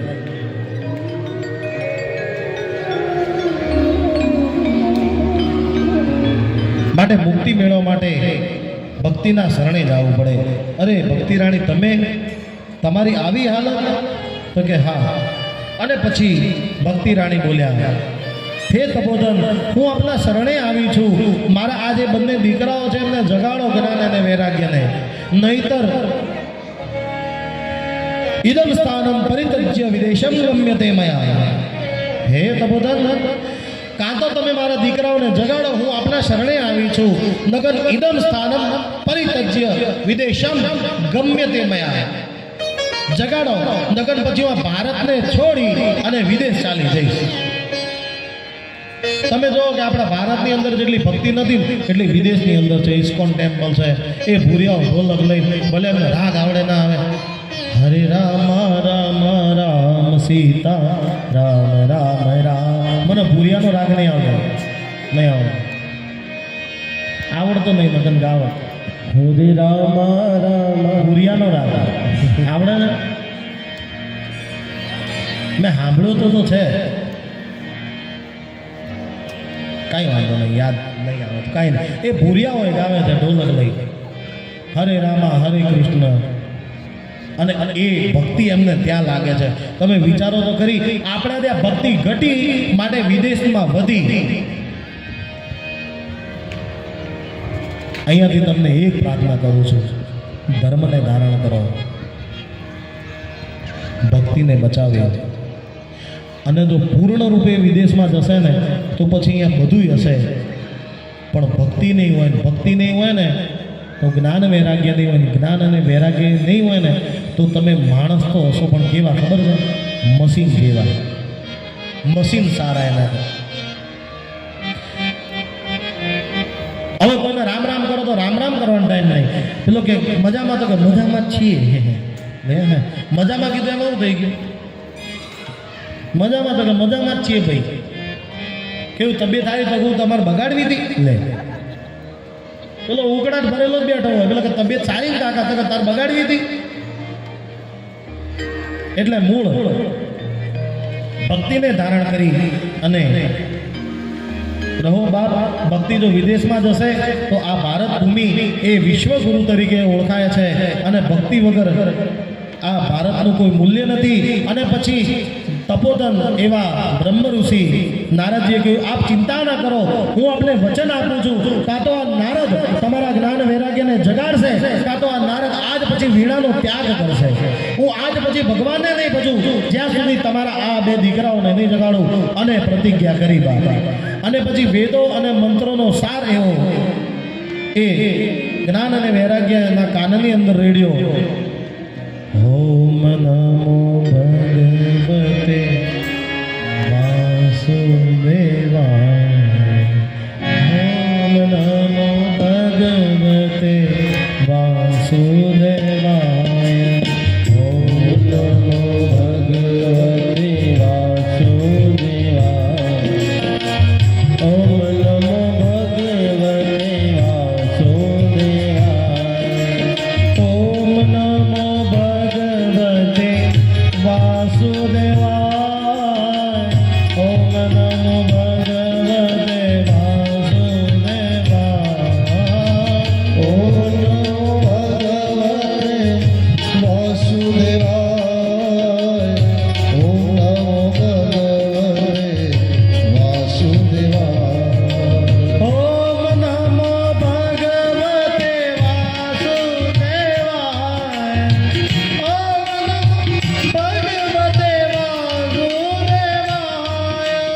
ઓમ નમો ભગવતે વાસુદેવાય. ઓમ નમો ભગવતે અને જ્યાં એ જ્ઞાન અને વૈરાગ્યના કાનની અંદર આ દ્વાદશ મંત્ર જે ભગવાનનો મહામંત્ર છે અને રસ રેડ્યો, ત્યાં તો એ તન્મય બન્યા અને જાગૃત થયા. હવે જાગૃત તો થયા ને આ બાજુ દેવરજી નારદ રાજી થયા કે જો મેં કીધું તો એ કર્યું. અને જ્યાં દેવરજી નારદે કીધું કે જો મેં કીધું તો એ કર્યું, એટલામાં પેલા જ્ઞાન અને વૈરાગ્ય પાછા સુઈ ગયા. હવે જ્ઞાન અને વૈરાગ્ય પાછા સુઈ ગયા એટલે ભક્તિ રાણી કીધું કે આ શું થયું? એ જ સમયે આકાશવાણી થઈ, હે તપોધન, હે મુનિશ્રેષ્ઠ, સત્કર્મ કરો, સત્કર્મ કરો, સત્કર્મ કરો. સત્કર્મ દ્વારા જ જ્ઞાન અને વૈરાગ્ય જાગશે. હવે આ બાજુ જે નારદ મુનિ હતા એ વિચારમાં પડ્યા, હવે એમને ભાઈ ચકેડું ભમી ગયું. આ હું કરતો તો હું આ સત્કર્મ નથી? ભગવાનનો દ્વાદશ મંત્ર બોલતો તો એ સત્કર્મ નથી? અરે વેદોનો સાર બોલતો તો શું એ સત્કર્મ નથી? આનાથી મોટું બીજું સત્કર્મ હોય છે? જ્યાં આવો પ્રશ્ન સનત કુમારોને નારદ મુનિએ કર્યો કે હે સનત કુમારો, હે ઋષિ કુમારો, તમે જ કહો આનાથી મોટું કોઈ સત્કર્મ હોય? મારી જોડે આવી ઘટના થઈ અને મેં વચન આપવામાં તો આપી દીધું અને પછી મેં વીણાનો ત્યાગે કરી દીધો. માટે મારા હાથની અંદર વીણા નથી, મારું તેજ નિસ્તેજ બન્યું છે. અને જ્યાં સુધી આ મારો સંકલ્પ પૂર્ણ નહીં થાય ત્યાં સુધી હું ફરીથી વીણાને ધારણ નહીં કરું. સનત કુમાર કીધું આટલી જ વાત છે? તો કે હા, બહુ સરળ છે. તો કે કેવી રીતે? તમે બોલ્યા એ સત્કર્મ તો ખરી, પણ જેમ વેદ અને મંત્રોનું ગાન સત્કર્મ છે નારદ, પણ જ્યાં સુધી તમે મૂળ રસ અર્પણ નહીં કરો ત્યાં સુધી મેળ નહીં આવે. જેમ દૂધમાં ઘી છે પણ દેખાતો નથી, મંથન દ્વારા ઘીની પ્રાપ્તિ થાય. જેમ શેરડીની અંદર ખાંડ છે પણ દેખાતી નથી, મંથન દ્વારા ખાંડની પ્રાપ્તિ થાય. અંતે ચા બને, અંતે શીરો બને અને અંતે એ દૂધમાંથી ઘી બને, ઘીમાંથી દીવો પ્રગટે અને આ જગતને અંધારામાંથી પ્રકાશ બાજુ લઈ જાય. એવી જ રીતે વેદ અને ઉપનિષદો એ સત્કર્મ તો છે પણ એનો જે મૂળ રસ છે ને જ્યાં સુધી એ નહીં પીરશો ત્યાં સુધી મેળ નહીં આવે. હવે તમે શેરડીનો હોટો ચામાં નાખો તો ભાઈ ચા બને ના બને. આ નારદ મુનિ દાદાએ આવું કર્યું. મૂળ રસ તમે રેડો. તો કે મૂળ રસ કયો? તો કે તમે એમને શ્રીમદ ભાગવત કથાનું રસપાન કરાવો, નારાયણના ગુણ ગાઓ, અને જ્યાં સુધી તમે શ્રીમદ ભાગવત કથાનું રસપાન નહીં કરાવો ત્યાં સુધી એ નહીં જાગે. તો કે શ્રીમદ ભાગવત સપ્તાહ? તો કે હા. તો કે આ કથા તો મારા પિતાજીએ મને બ્રહ્મલોકની અંદર કહી હતી, પણ એ કથાની અંદર ક્યાંય એવો ઉલ્લેખ નથી કર્યો કે ભગવાનની કથા સાંભળવાથી મુક્તિ મળે. તો કે તમને જે ભાગવત કથા અર્પણ કરી એ ચતુશ્લોકી ભાગવત છે, અને ભગવાનની જે હું ભાગવત કથાની વાત કરું છું એ કથા અલૌકિક છે. એ તમે નારાયણના ગુણ ગાઓ, માધવના ગુણ ગાઓ. તો કે શ્રીમદ ભાગવત સપ્તાહ? તો કે હા. તો કે કામ કરો ને, આપ જ મને કહીને સંભળાવો ને. નારદ મુનિએ તરત જ કીધું, અને જ્યાં કુશળતાપૂર્વક પ્રશ્ન કર્યો કે આપ જ મને કહી સંભળાવો. આ બાજુ નારદ મુનિ હરિદ્વાર ક્ષેત્રની અંદર આવ્યા અને આનંદ ઘાટ ઉપર વ્યાસપીઠનું નિર્માણ થયું. સમસ્ત સંતોનું આગમન થયું. મેળાવડો જામ્યો ભાઈ. આ બાજુ નૈમિષારણ્ય ક્ષેત્રની અંદર 88,000 સૌનકાદિક મુનિઓ વિરાજમાન છે, અને સૂત મહાપુરાણે વ્યાસપીઠ ઉપર વિરાજમાન છે. એ કથા ગાવી રહ્યા છે. આ બાજુ આર્યન ગ્લોરિયાની અંદર મારા મુખેથી હું આપને કથા સંભળાવી રહ્યો છું. આ 3 જગ્યાએ કથા ચાલી રહી છે. વ્યાસપીઠનું નિર્માણ થયું, અને પછી જ્યાં ભગવાનની કથાની શરૂઆત થાય ત્યાં અનેકો ઋષિ આવ્યા. ભૃગુ, વશિષ્ઠ, ચ્યવન, ગૌતમો, મેઘાતિથિ, દેવલ, દેવરાતો, સમસ્તતા, ત્રાતિ, સુતશ્વ, શાકલો, મૃકુંડ, પુત્રાતિ, બપલી, પીપલાદહ. મૃકુંડ, પુત્રાતિ, પીપલાદહ. અનેકો ઋષિ આવ્યા. કયા? ભૃગુ ઋષિ આવ્યા, વશિષ્ઠ ઋષિ આવ્યા, પીપલાદ આવ્યા, વ્યાસ આવ્યા, પરાશર આવ્યા, અને સુખદેવ આવ્યા. પહેલા ભૃગુ ઋષિ. ભૃગુ ઋષિ કોણ? તો કે ઉત્તમમાં ઉત્તમ પરીક્ષક જે કહેવાય એ ભૃગુ ઋષિ, જેમને ત્રિદેવોની પરીક્ષા કરી, અને ત્રિદેવો ની પરીક્ષા કરતા નારાયણની છાતીમાં લાત મારી એ ભૃગુ. જ્યારે આ સંસારની રચના થઈ, બ્રાહ્મણો એકત્ર થયા અને વિચારી કે આપણે યજ્ઞ કરીએ છીએ, પણ આ યજ્ઞનું હવિષ કોણ ધારણ કરે છે? નક્કી કોઈ ત્રિગુણાતીત હશે એને જ આ હવિષ મળતું હશે, પણ મળે છે કોને એ નક્કી નથી. તો કે એનું નક્કી કેવી રીતે થાય? તો કે ભૃગુ ઋષિ, તમે પરીક્ષા લેવામાં ઉત્તીર્ણ છો તો તમે પરીક્ષા કરો ત્રિદેવોની. અને બ્રહ્મલોકની અંદર આવ્યા. બ્રહ્મલોકની અંદર બ્રહ્માજી પોતે ધ્યાનમાં હતા, મા સરસ્વતી વેણુ વગાડતા હતા, અને ધ્યાનમાં હતા. એમાં જે ભૃગુ ઋષિ આવે એમનું સ્વાગત કર્યું નહીં, અને પછી ભૃગુ ઋષિ કીધું કે હે પિતાશ્રી, તમને વિવેક નથી કે શું? હું આપણા દ્વારે આવ્યો, તમે આવો પણ ન કીધું. તો કે તું મારો પુત્ર છે, તને શું આવવાનું કહેવાનું? તો કે હું તમારો પુત્ર ભલે રહ્યો, પણ હું બ્રાહ્મણ છું. તમારા દ્વારે આવ્યું છું, તમારે આવો તો કહેવું જોઈએ ને. તમે તમારો વિવેક કેમ ભૂલ્યા? તમારા દ્વારા જ અમારી જન્મ થયો છે, પણ તમે જે અંશની, તમે જે વર્ણની અંદર જન્મ આપ્યો છે એ વિષ્ણુનું મુખ છે, અને વિષ્ણુના મુખથી ઉત્તમ કોઈ નથી. એ બ્રાહ્મણ કુળની અંદર હું જન્મ્યો છું, એટલે હું તમારા દ્વારે આવું તો તમારે આવો તો કહેવું પડે ને. તમે પણ ત્રિગુણાતીત નથી. ત્યાંથી નીકળ્યા અને શિવલોકમાં આવ્યા. જ્યાં શિવલોકમાં આવ્યા ત્યાં શિવ અને શક્તિ ક્રીડાની અંદર મસ્ત છે, વાતોની અંદર મસ્ત છે. અને એ ભૃગુ ઋષિ આવ્યા, એમને ખબર, ભગવાન શિવને તો ખબર છે કે આ નારાયણની લીલા છે, પણ શિવે પણ ધ્યાન ના આપ્યું. અંતે શિવને પણ કીધું, તમે તો આ અમંગળ વેશ ધારણ કરો છો અને આવી રીતે સંસારમાં રહો, તમને આટલો વિવેક નહીં કે બ્રાહ્મણ તમારો દ્વારે આવે તો તમે આવો કહો. ત્યાંથી પણ એ નીકળ્યા, અંતે વૈકુંઠની અંદર આવ્યા. જ્યાં વૈકુંઠની અંદર આવ્યા ત્યાં ભગવાન યોગ નિદ્રાની અંદર વિરાજમાન છે. માં લક્ષ્મી એમના ચરણોની સેવા કરે છે. આ બાજુ શેષ નારાયણ એમને ગાદલું બની અને ભગવાનની સેવા કરી રહ્યા છે. આ બાજુ શેષ નારાયણ છત્રછાયા કરેલી છે, અને ભગવાન પોતે ધ્યાનની અંદર છે. શિવસ્ત હૃદયમ વિષ્ણુ, વિષ્ણુ હૃદયમ શિવ. ભગવાન શિવનું ધ્યાન કરી રહ્યા છે, અને જ્યાં શિવનું ધ્યાન કરે ત્યાં ભૃગુ ઋષિ આવ્યા, અને ભગવાન વિષ્ણુએ પણ એમને આવો એમને કીધું. હવે બન્યું એક જગ્યાએ ફેલ પડ્યા, બીજી જગ્યાએ જ્યાં આશા હતી ત્યાં આવીને ફેલ પડ્યા એટલે પછી ક્રોધે ભરાવ્યા અને કીધું કે વિષ્ણુ હું તારા દ્વારે આવ્યો, મને એમ કે તું ત્રિગુણાતીત, તમે ત્રિગુણાતીત છો, પણ તમે પણ મારા આ પરીક્ષાની અંદર પાસ નહીં થયા અને તમે મને આવો ન કીધું, તમારા અંદર આટલો પણ વિવેક નથી. અને ક્રોધમાં આવી અને ભગવાન નારાયણની છાતીમાં લાત મારી અને જ્યાં લાત મારી ત્યાં ભગવાન નારાયણ જાગ્યા અને એમના ચરણોની સેવા કરવા લાગ્યા. હે બ્રાહ્મણ શ્રેષ્ઠ, હે ભૃગુ ઋષિ, તમારા ચરણોને કાંઈ થયું તો નથી ને? અરે આ મારી જે છાતી છે ને એ વજ્ર સમાન છે, એ શિલા સમાન છે, કદાચ તમારા ચરણોને તો કંઈ થયું નથી ને? અને ચરણોની સેવા કરવા લાગ્યા. આ બધું જોઈ અને માં લક્ષ્મી ક્રોધમાં આવ્યા. માં લક્ષ્મી ક્રોધમાં આવ્યા અને પછી કીધું કે ભગવાન, એક તો તમારી છાતીમાં લાત મારી, પાછી તમે એમના ચરણોની સેવા કરો. તો કે બ્રાહ્મણ છે,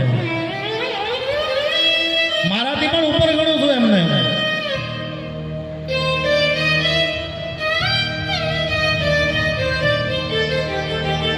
હે લક્ષ્મી, હું દરેક જગ્યાએ પહોંચી નથી વળતો, માટે એ સૃષ્ટિ ઉપર મેં મારા અંશ મોકલ્યા અને એ ભૂ ઉપર દેવની મેં રચના કરી, માટે એમને ભૂદેવ કહેવાય છે. એવા ભૂદેવને પછી ચરણોને વાગવું ના જોઈએ આપણા દ્વારા. એ ભૂદેવ છે, એ ધરતીના દેવ છે. જ્યાં હું પહોંચી નથી વળતો ત્યાં મેં બ્રાહ્મણોને મોકલ્યા છે, મારા જ અંશ છે.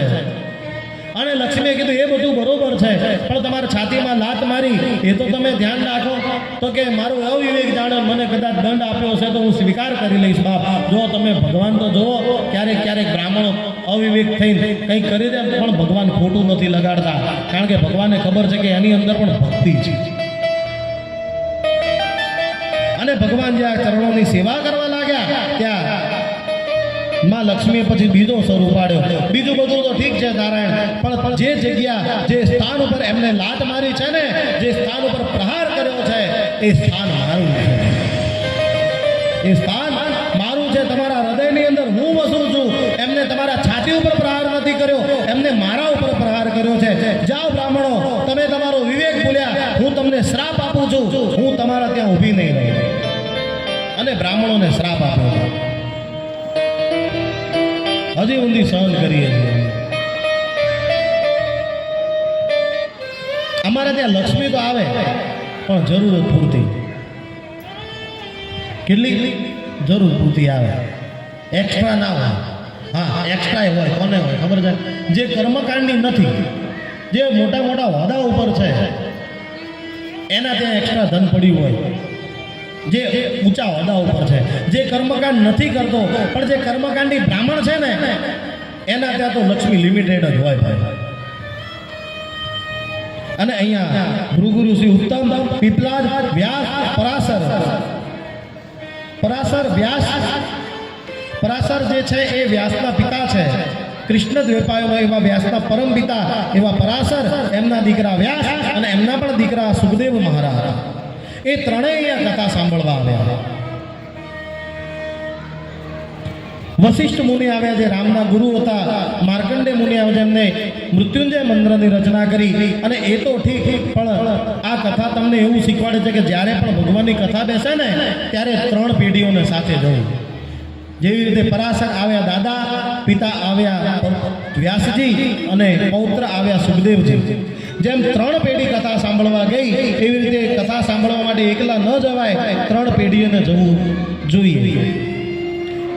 આ કથાનો સાર આ છે. અંતે બ્રાહ્મણો તો ઠીક, અને અહીંયા સનત કુમારો કહે છે કે અનેક ક્ષેત્રો ત્યાં આવ્યા. ગંગા ધ્યામ સરિત તત્ર પુષ્કરાદિ સરાંસી ચ ક્ષેત્રાણી ચ દિશઃ સર્વા દંડકાદિ વનાની છે. માત્ર હે નારદ, ત્યાં આ ઋષિમુનિઓ નહીં પણ વિશ્વના સંતો મહંતો 4 ધામ ત્યાં આવ્યા, 68 તીરથ ત્યાં આવ્યા, 7 પુરીઓ ત્યાં આવી, સંસારની બધી નદીઓ ત્યાં આવી, 10 દિશાઓ ત્યાં વિરાજમાન છે, તીર્થોના રાજા પ્રયાગરાજ ત્યાં વિરાજમાન છે, પુષ્કર, દંડક, સર્પો, પર્વતો, યક્ષો, ગંધર્વો, દાનવો પણ ત્યાં વિરાજમાન છે ભગવાનની કથા સાંભળવા માટે. ભગવાનની કથા સાંભળવા માટે કેટલા આવ્યા? દાનવ આવ્યા, સર્પ આવ્યા, યક્ષ આવ્યા, ગંધર્વ આવ્યા, દેવતા, આ બધા વિરાજમાન થયા. અને ત્યાં પ્રથમ સનત કુમારોએ નારદ મુનિને કહ્યું, સદા સેવ્યમ શ્રીમદ ભાગવતીમ કથા યસ્ય શ્રવણ માત્રેણ હરિશ્ચિત્વમ સમાશ્રયે. ભગવાનની કથાને સેવી લો. સદા સેવ્યમ શ્રીમદ ભાગવતીમ કથા યસ્ય શ્રવેણ માત્રેણ હરિશ્ચિત્વમ સમાશ્રયે. આ કથાને સાંભળવા માત્રથી ભાગવતને સેવી લો. ભગવાનની આ કથા સાંભળવાથી હૃદયની અંદર ભગવાનનો વિગ્રહ તમારા હૃદયની અંદર સ્થાપિત થાય છે અને ભગવાન તમારા અંદર વિરાજમાન થાય છે અને તમને મુક્તિ મળે છે. બાપ ભગવાન તમારો સ્વીકાર કરે છે.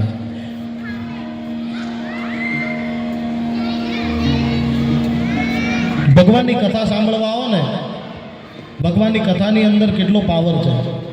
એક બા છે ને એક કથાની અંદર જાય અને બા જાય ને એટલે બહુ વિવેકી. બા જાય એટલે જ્યારે બેસે ને ત્યારે બોલે, કૃષ્ણ કનૈયા લાલ કી જય. પાછા જ્યાં બાપજી ધૂન બોલાવે ત્યાંય તાળીઓ પાડે, ત્યાંય બોલે, ત્યાંય ગાવે. અને પછી અંતે જ્યારે બાપજી નીકળવાના હોય ને એના પછી બા ઊભા થાય અને બાપજી એ ટાઈમે એમના જોડે જઈને નીકળે અને બા ત્યાંથી ઊભા થાય. કારણ કે જ્યાં સુધી વક્તા પોતાના વ્યાસાસનનો ત્યાગ ન કરે ત્યાં સુધી શ્રોતાએ પોતાના આસનનો ત્યાગ કરવો નહીં. એ વિવેક રાખતા બાપજી એ નજીકમાંથી નીકળ્યા અને બા ઊભા થયા. બોલીએ કૃષ્ણ કનૈયા લાલ કી જય. અને બાએ જય બોલાવી અને બાપજીએ પ્રશ્ન કર્યો કે બા, ઠાકોરજીની અસીમ કૃપા છે આપના ઉપર અને બહુ ભક્તિવાળા છો.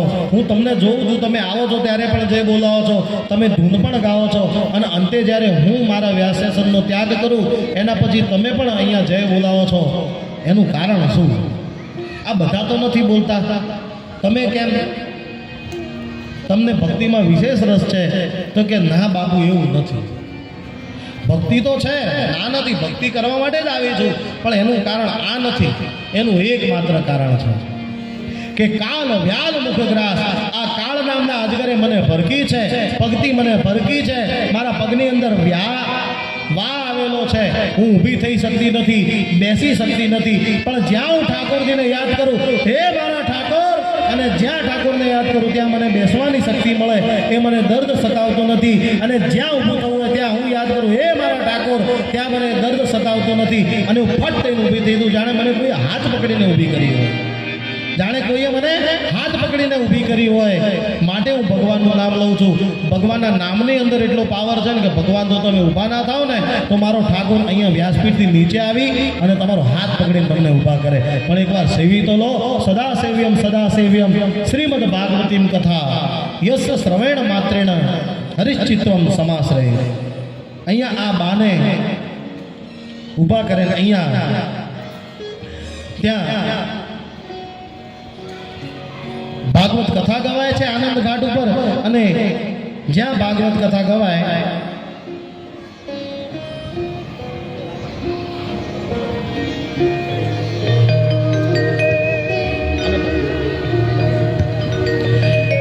એ આનંદ ઘાટ ઉપર જ્યાં ભાગવતજી ના શબ્દો શ્લોકો સનત કુમારના મુખમાંથી નીકળે અને બધા સભાસદ દેવર્ષિ નારદ દ્વારા બધાએ સાંભળે છે.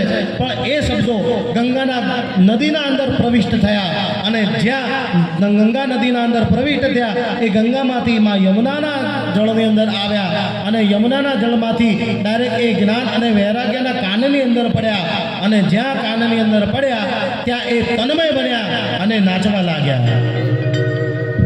શ્રી કૃષ્ણ ગોવિંદ હરે મુરારી, હે નાથ નારાયણ વાસુદેવા. શ્રી કૃષ્ણ ગોવિંદ હરે મુરારી, હે નાથ જ્ઞાન અને વૈરાગ્યના કાનની અંદર ભગવાનની વાસુદેવા. શ્રી કૃષ્ણ ગોવિંદ હરે મુરારી,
વાસુદેવા શ્રી કૃષ્ણ ગોવિંદ હરે મુરારે.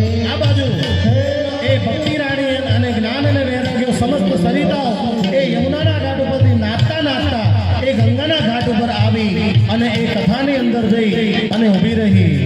તામ જાગતા ભાગવત ભૂષણ સુચાનુવેશમ દદરં સુયશા કથમમ પ્રવિષ્ટં કથમાત તેયં મધ્યે મુનિનાં ઇતિ કથયંત શ્રી કૃષ્ણ ગોવિંદ હરે મુરારે. આ ભક્તિ રાણી અને જ્ઞાન અને વૈરાગ્યો સાથે ત્યાં હાજર થયા અને પછી સનત કુમારોને પ્રશ્ન કરે છે કે હે સનત કુમાર ધન્ય છે અને કહે છે સાંભળો.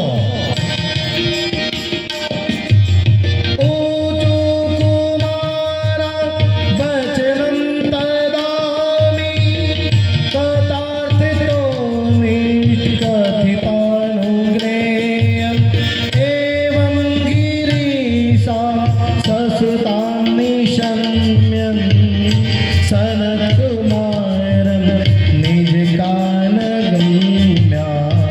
શ્રી કૃષ્ણ ગોવિંદ હરે મુરારે. હે સનત કુમારો, હું ભક્તિ રાણી આજે તમારા કારણે મારા જ્ઞાન અને વૈરાગ્ય જાગ્યા છે અને હું ભગવાનની કથા સાંભળવા આવી છું અને હું ક્યાં બેસું ક્યાં વિરાજમાન રહું મને ઉચિત આસન આપો. અને અહીંયા સુતજી કહે છે ભક્તેષુ ગોવિંદ સ્વરૂપ કરતી પ્રેમે કહતી પરરોગતી શાંતં ચ નિષ્ઠં સુદેશરં નિરંતર વૈષ્ણવ માનસાની શ્રી કૃષ્ણ ગોવિંદ હરે મુરારે. અહીંયા સદગુરુએ કહ્યું કે હે ભક્તિ રાણી, તમે તો ભગવાનના દિવ્યતાના આસનને ધારણ કરનારા છો. તમે આ જેટલા પણ શ્રોતાઓ બેઠા છે ને એ શ્રોતાઓના હૃદયની અંદર જઈ અને તમે વિરાજમાન થાઓ. અને જ્યાં ભક્તિ રાણી એ શ્રોતાઓના હૃદયની અંદર જઈ વિરાજમાન થયા ત્યાં જ્ઞાન અને વૈરાગ્ય પણ એ શ્રોતાઓને લાગ્યા. નાહં વસામિ વૈકુંઠે ન યોગિના હૃદયનં જ મદભક્તા યત્ર ગાયન્તિ તત્ર તિષ્ઠા નીનારદઃ શ્રી કૃષ્ણ ગોવિંદ હરે મુરારે. અહીંયા ભગવાન પણ કહે છે નાહં વસામિ વૈકુંઠે ન યોગિના હૃદયેન ચ મદભક્તા યત્ર ગાયન્તિ તત્ર તિષ્ઠામિ નારદઃ. ભગવાન કહે છે કે નથી હું રહેતો વૈકુંઠની અંદર, નથી હું વસતો યોગીના હૃદયની અંદર, હું તો માત્ર ને માત્ર મારા ભક્તોના હૃદયની અંદર વિરાજમાન છું. યત્ર ભાગવતી વાર્તા તત્રમ ભક્તામ દ્વિકમ પ્રજે. શ્રીમદ ભાગવત કથાનું જ્યાં ગાન થાય ને ત્યાં ભક્તિ રાણી વિરાજમાન હોય છે. યસ્ય સ્મરણ માત્રેણ પાપ હાનિ પ્રજાયતે, જેના સ્મરણ માત્રથી પાપો મુક્ત થઈ જવાય બાપ. એવામાં ભક્તિના હૃદયની અંદર ધારણ કરી અને એમાં ભક્તિ રાણી પણ ભગવાનનું ભજન સાંભળે. શ્રી કૃષ્ણ ગોવિંદ હરે મુરારી. હે નાથ નારાયણ વાસુદેવા શ્રી કૃષ્ણ ગોવિંદ હરે મુરારે. હે નાથ નારાયણ વાસુદેવા. હે નાથ નારાયણ વાસુદેવા. હે નાથ નારાયણ વાસુદેવા. યણ વાસુદેવ યણ વાસુદેવા. યત્ર ભાગવતી વાર્તા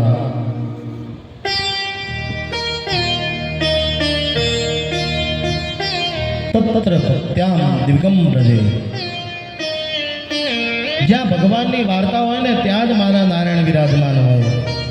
ભગવાનની જ્યાં કથા ગવાતી હોય ત્યાં જ મારા ઠાકુર એ ભક્તિ રાણીને જો તમે ધારણ કરી લેશો ને આ 9 દિવસની અંદર, તો તમારા હૃદયની અંદર જ્ઞાન અને વૈરાગ્ય જાગૃત થઈ જશે. જો જ્ઞાનની પ્રાપ્તિ થઈ જશે તો કેવો બિહેવિયર કરવો એ ખ્યાલ આવી જશે. જો વૈરાગ્યની પ્રાપ્તિ થઈ જશે તો શું છોડવું એ ખબર પડી જશે. અને અંતે પરિણામ સ્વરૂપ તમને એક સર્ટિફિકેટ મળશે કે ભગવાનનો જે આ વિગ્રહ છે ને એ હૃદયની અંદર તમને ધારણ થશે અને તમે બધાથી ઉપર થઈ જશો અને તમે મુક્તિના અધિકારી બની જશો. બાપ, ભગવાનની કથા સાંભળવાથી અને ભક્તિને ધારણ કરવાથી, ધર્મની રક્ષા કરવાથી મુક્તિના તમે અધિકારી બનો છો. એના અંદર કોઈ સંશય નથી. शर्त एक है, बस जिंदगी रहेगी जब तक फुर्सत न मिलेगी काम से, कुछ वक्त ऐसा निकालो प्यार कर लो मेरे श्याम से. मारा भगवान जोड़े तमे नातो जोड़ी दो. बाप, जीवन ની અંદર બીજા નાતા તો કદાચ તૂટી જાય,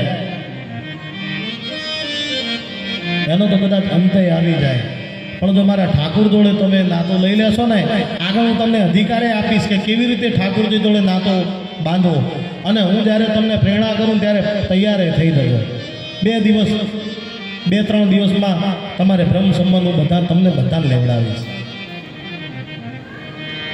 અને ભગવાનના અવસરોની અંદર તમે લાભ લઈ અને ભગવાન જોડે બ્રહ્મ સંબંધ બાંધી, માં બનવું હોય તો માનો, પિતા બનવું હોય તો પિતાનો, જેવો તમારે સંબંધ બાંધવો હોય ભગવાન જોડે એવો ભગવાન તમારા જોડે સંબંધ બાંધવા તૈયાર છે. એક વખત તમે બાંધી તો જુઓ. તમે એમ કહો કે મારા પુત્ર બનો, તો મારો ઠાકુર તમારો પુત્ર પણ બને. ન બને એવું નહીં. આ તો બાપ છે. બાપના તો આશીર્વાદ લેવાના હોય, પણ જો હૃદયની અંદર ભક્તિ છે અને જો ભાગવતની અંદર તમે વિરાજમાન છો તો ભગવાન તમારા દીકરા પણ બનવા તૈયાર છે. એ અધિકાર હું તમને અપાવીશ 5મા દિવસે. એમ તો નિત્ય અધિકાર અપાવી શકું, પણ કથા ગાવીએ અને બધું કરીએ એટલે બધું હું તમને પ્રસંગો બધા ન ઉજવી શકું, પણ જે મુખ્ય આધાર છે હું ઉજવીશ અને તમને બધાને અધિકારી બનાવીશ. અહીંયા કહે છે કે યસ્ય સ્મરણ માત્રેણ પાપ હાનિ પ્રજાયતે. જ્યાં સૂત મહાપુરાણીએ અને જ્યાં સનત કુમારોએ કહ્યું કે યસ્ય સ્મરણ માત્ર પાપ હાનિ પ્રજાયતે, માત્ર ભગવાનનું ભજન કરવાથી તમે પાપમાંથી મુક્ત બનો છો. અને જ્યાં એવો પ્રશ્ન કર્યો ત્યાં જ્ઞાની હોય ને એને જિજ્ઞાસા વધે. શું વધે? જ્ઞાન કોને કીધું? કે જેને જિજ્ઞાસા વધે.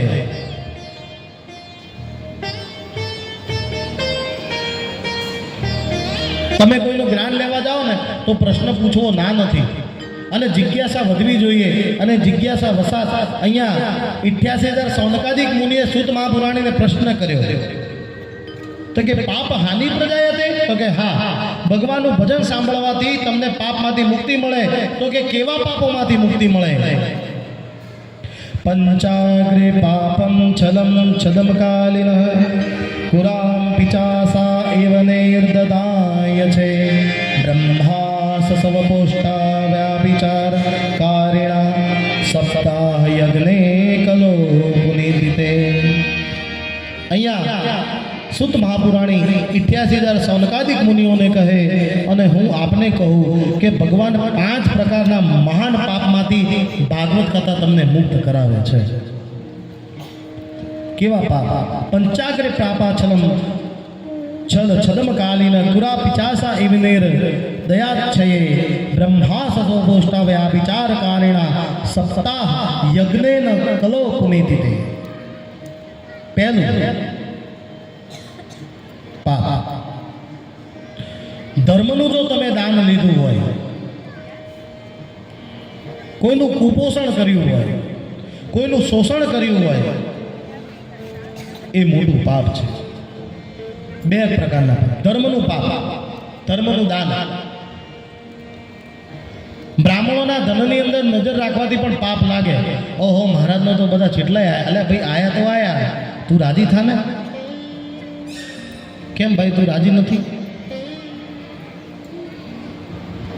તમારા ગામનો ગોર મર્સિડીઝ લઈને ફરવાનો અધિકારી નથી. તમારા ગામનો ગોર 4 બંગડી ફેરવાનો અધિકારી નહીં. કેમ? તમારે ત્યાં સત્યનારાયણની કથા કરવા હોય એટલે સાયકલ લઈને જ આવવાનું એવું ફિક્સ છે ભાઈ. હેડીને જ આવું એવું ફિક્સ છે. તો જ એ બ્રાહ્મણ ના.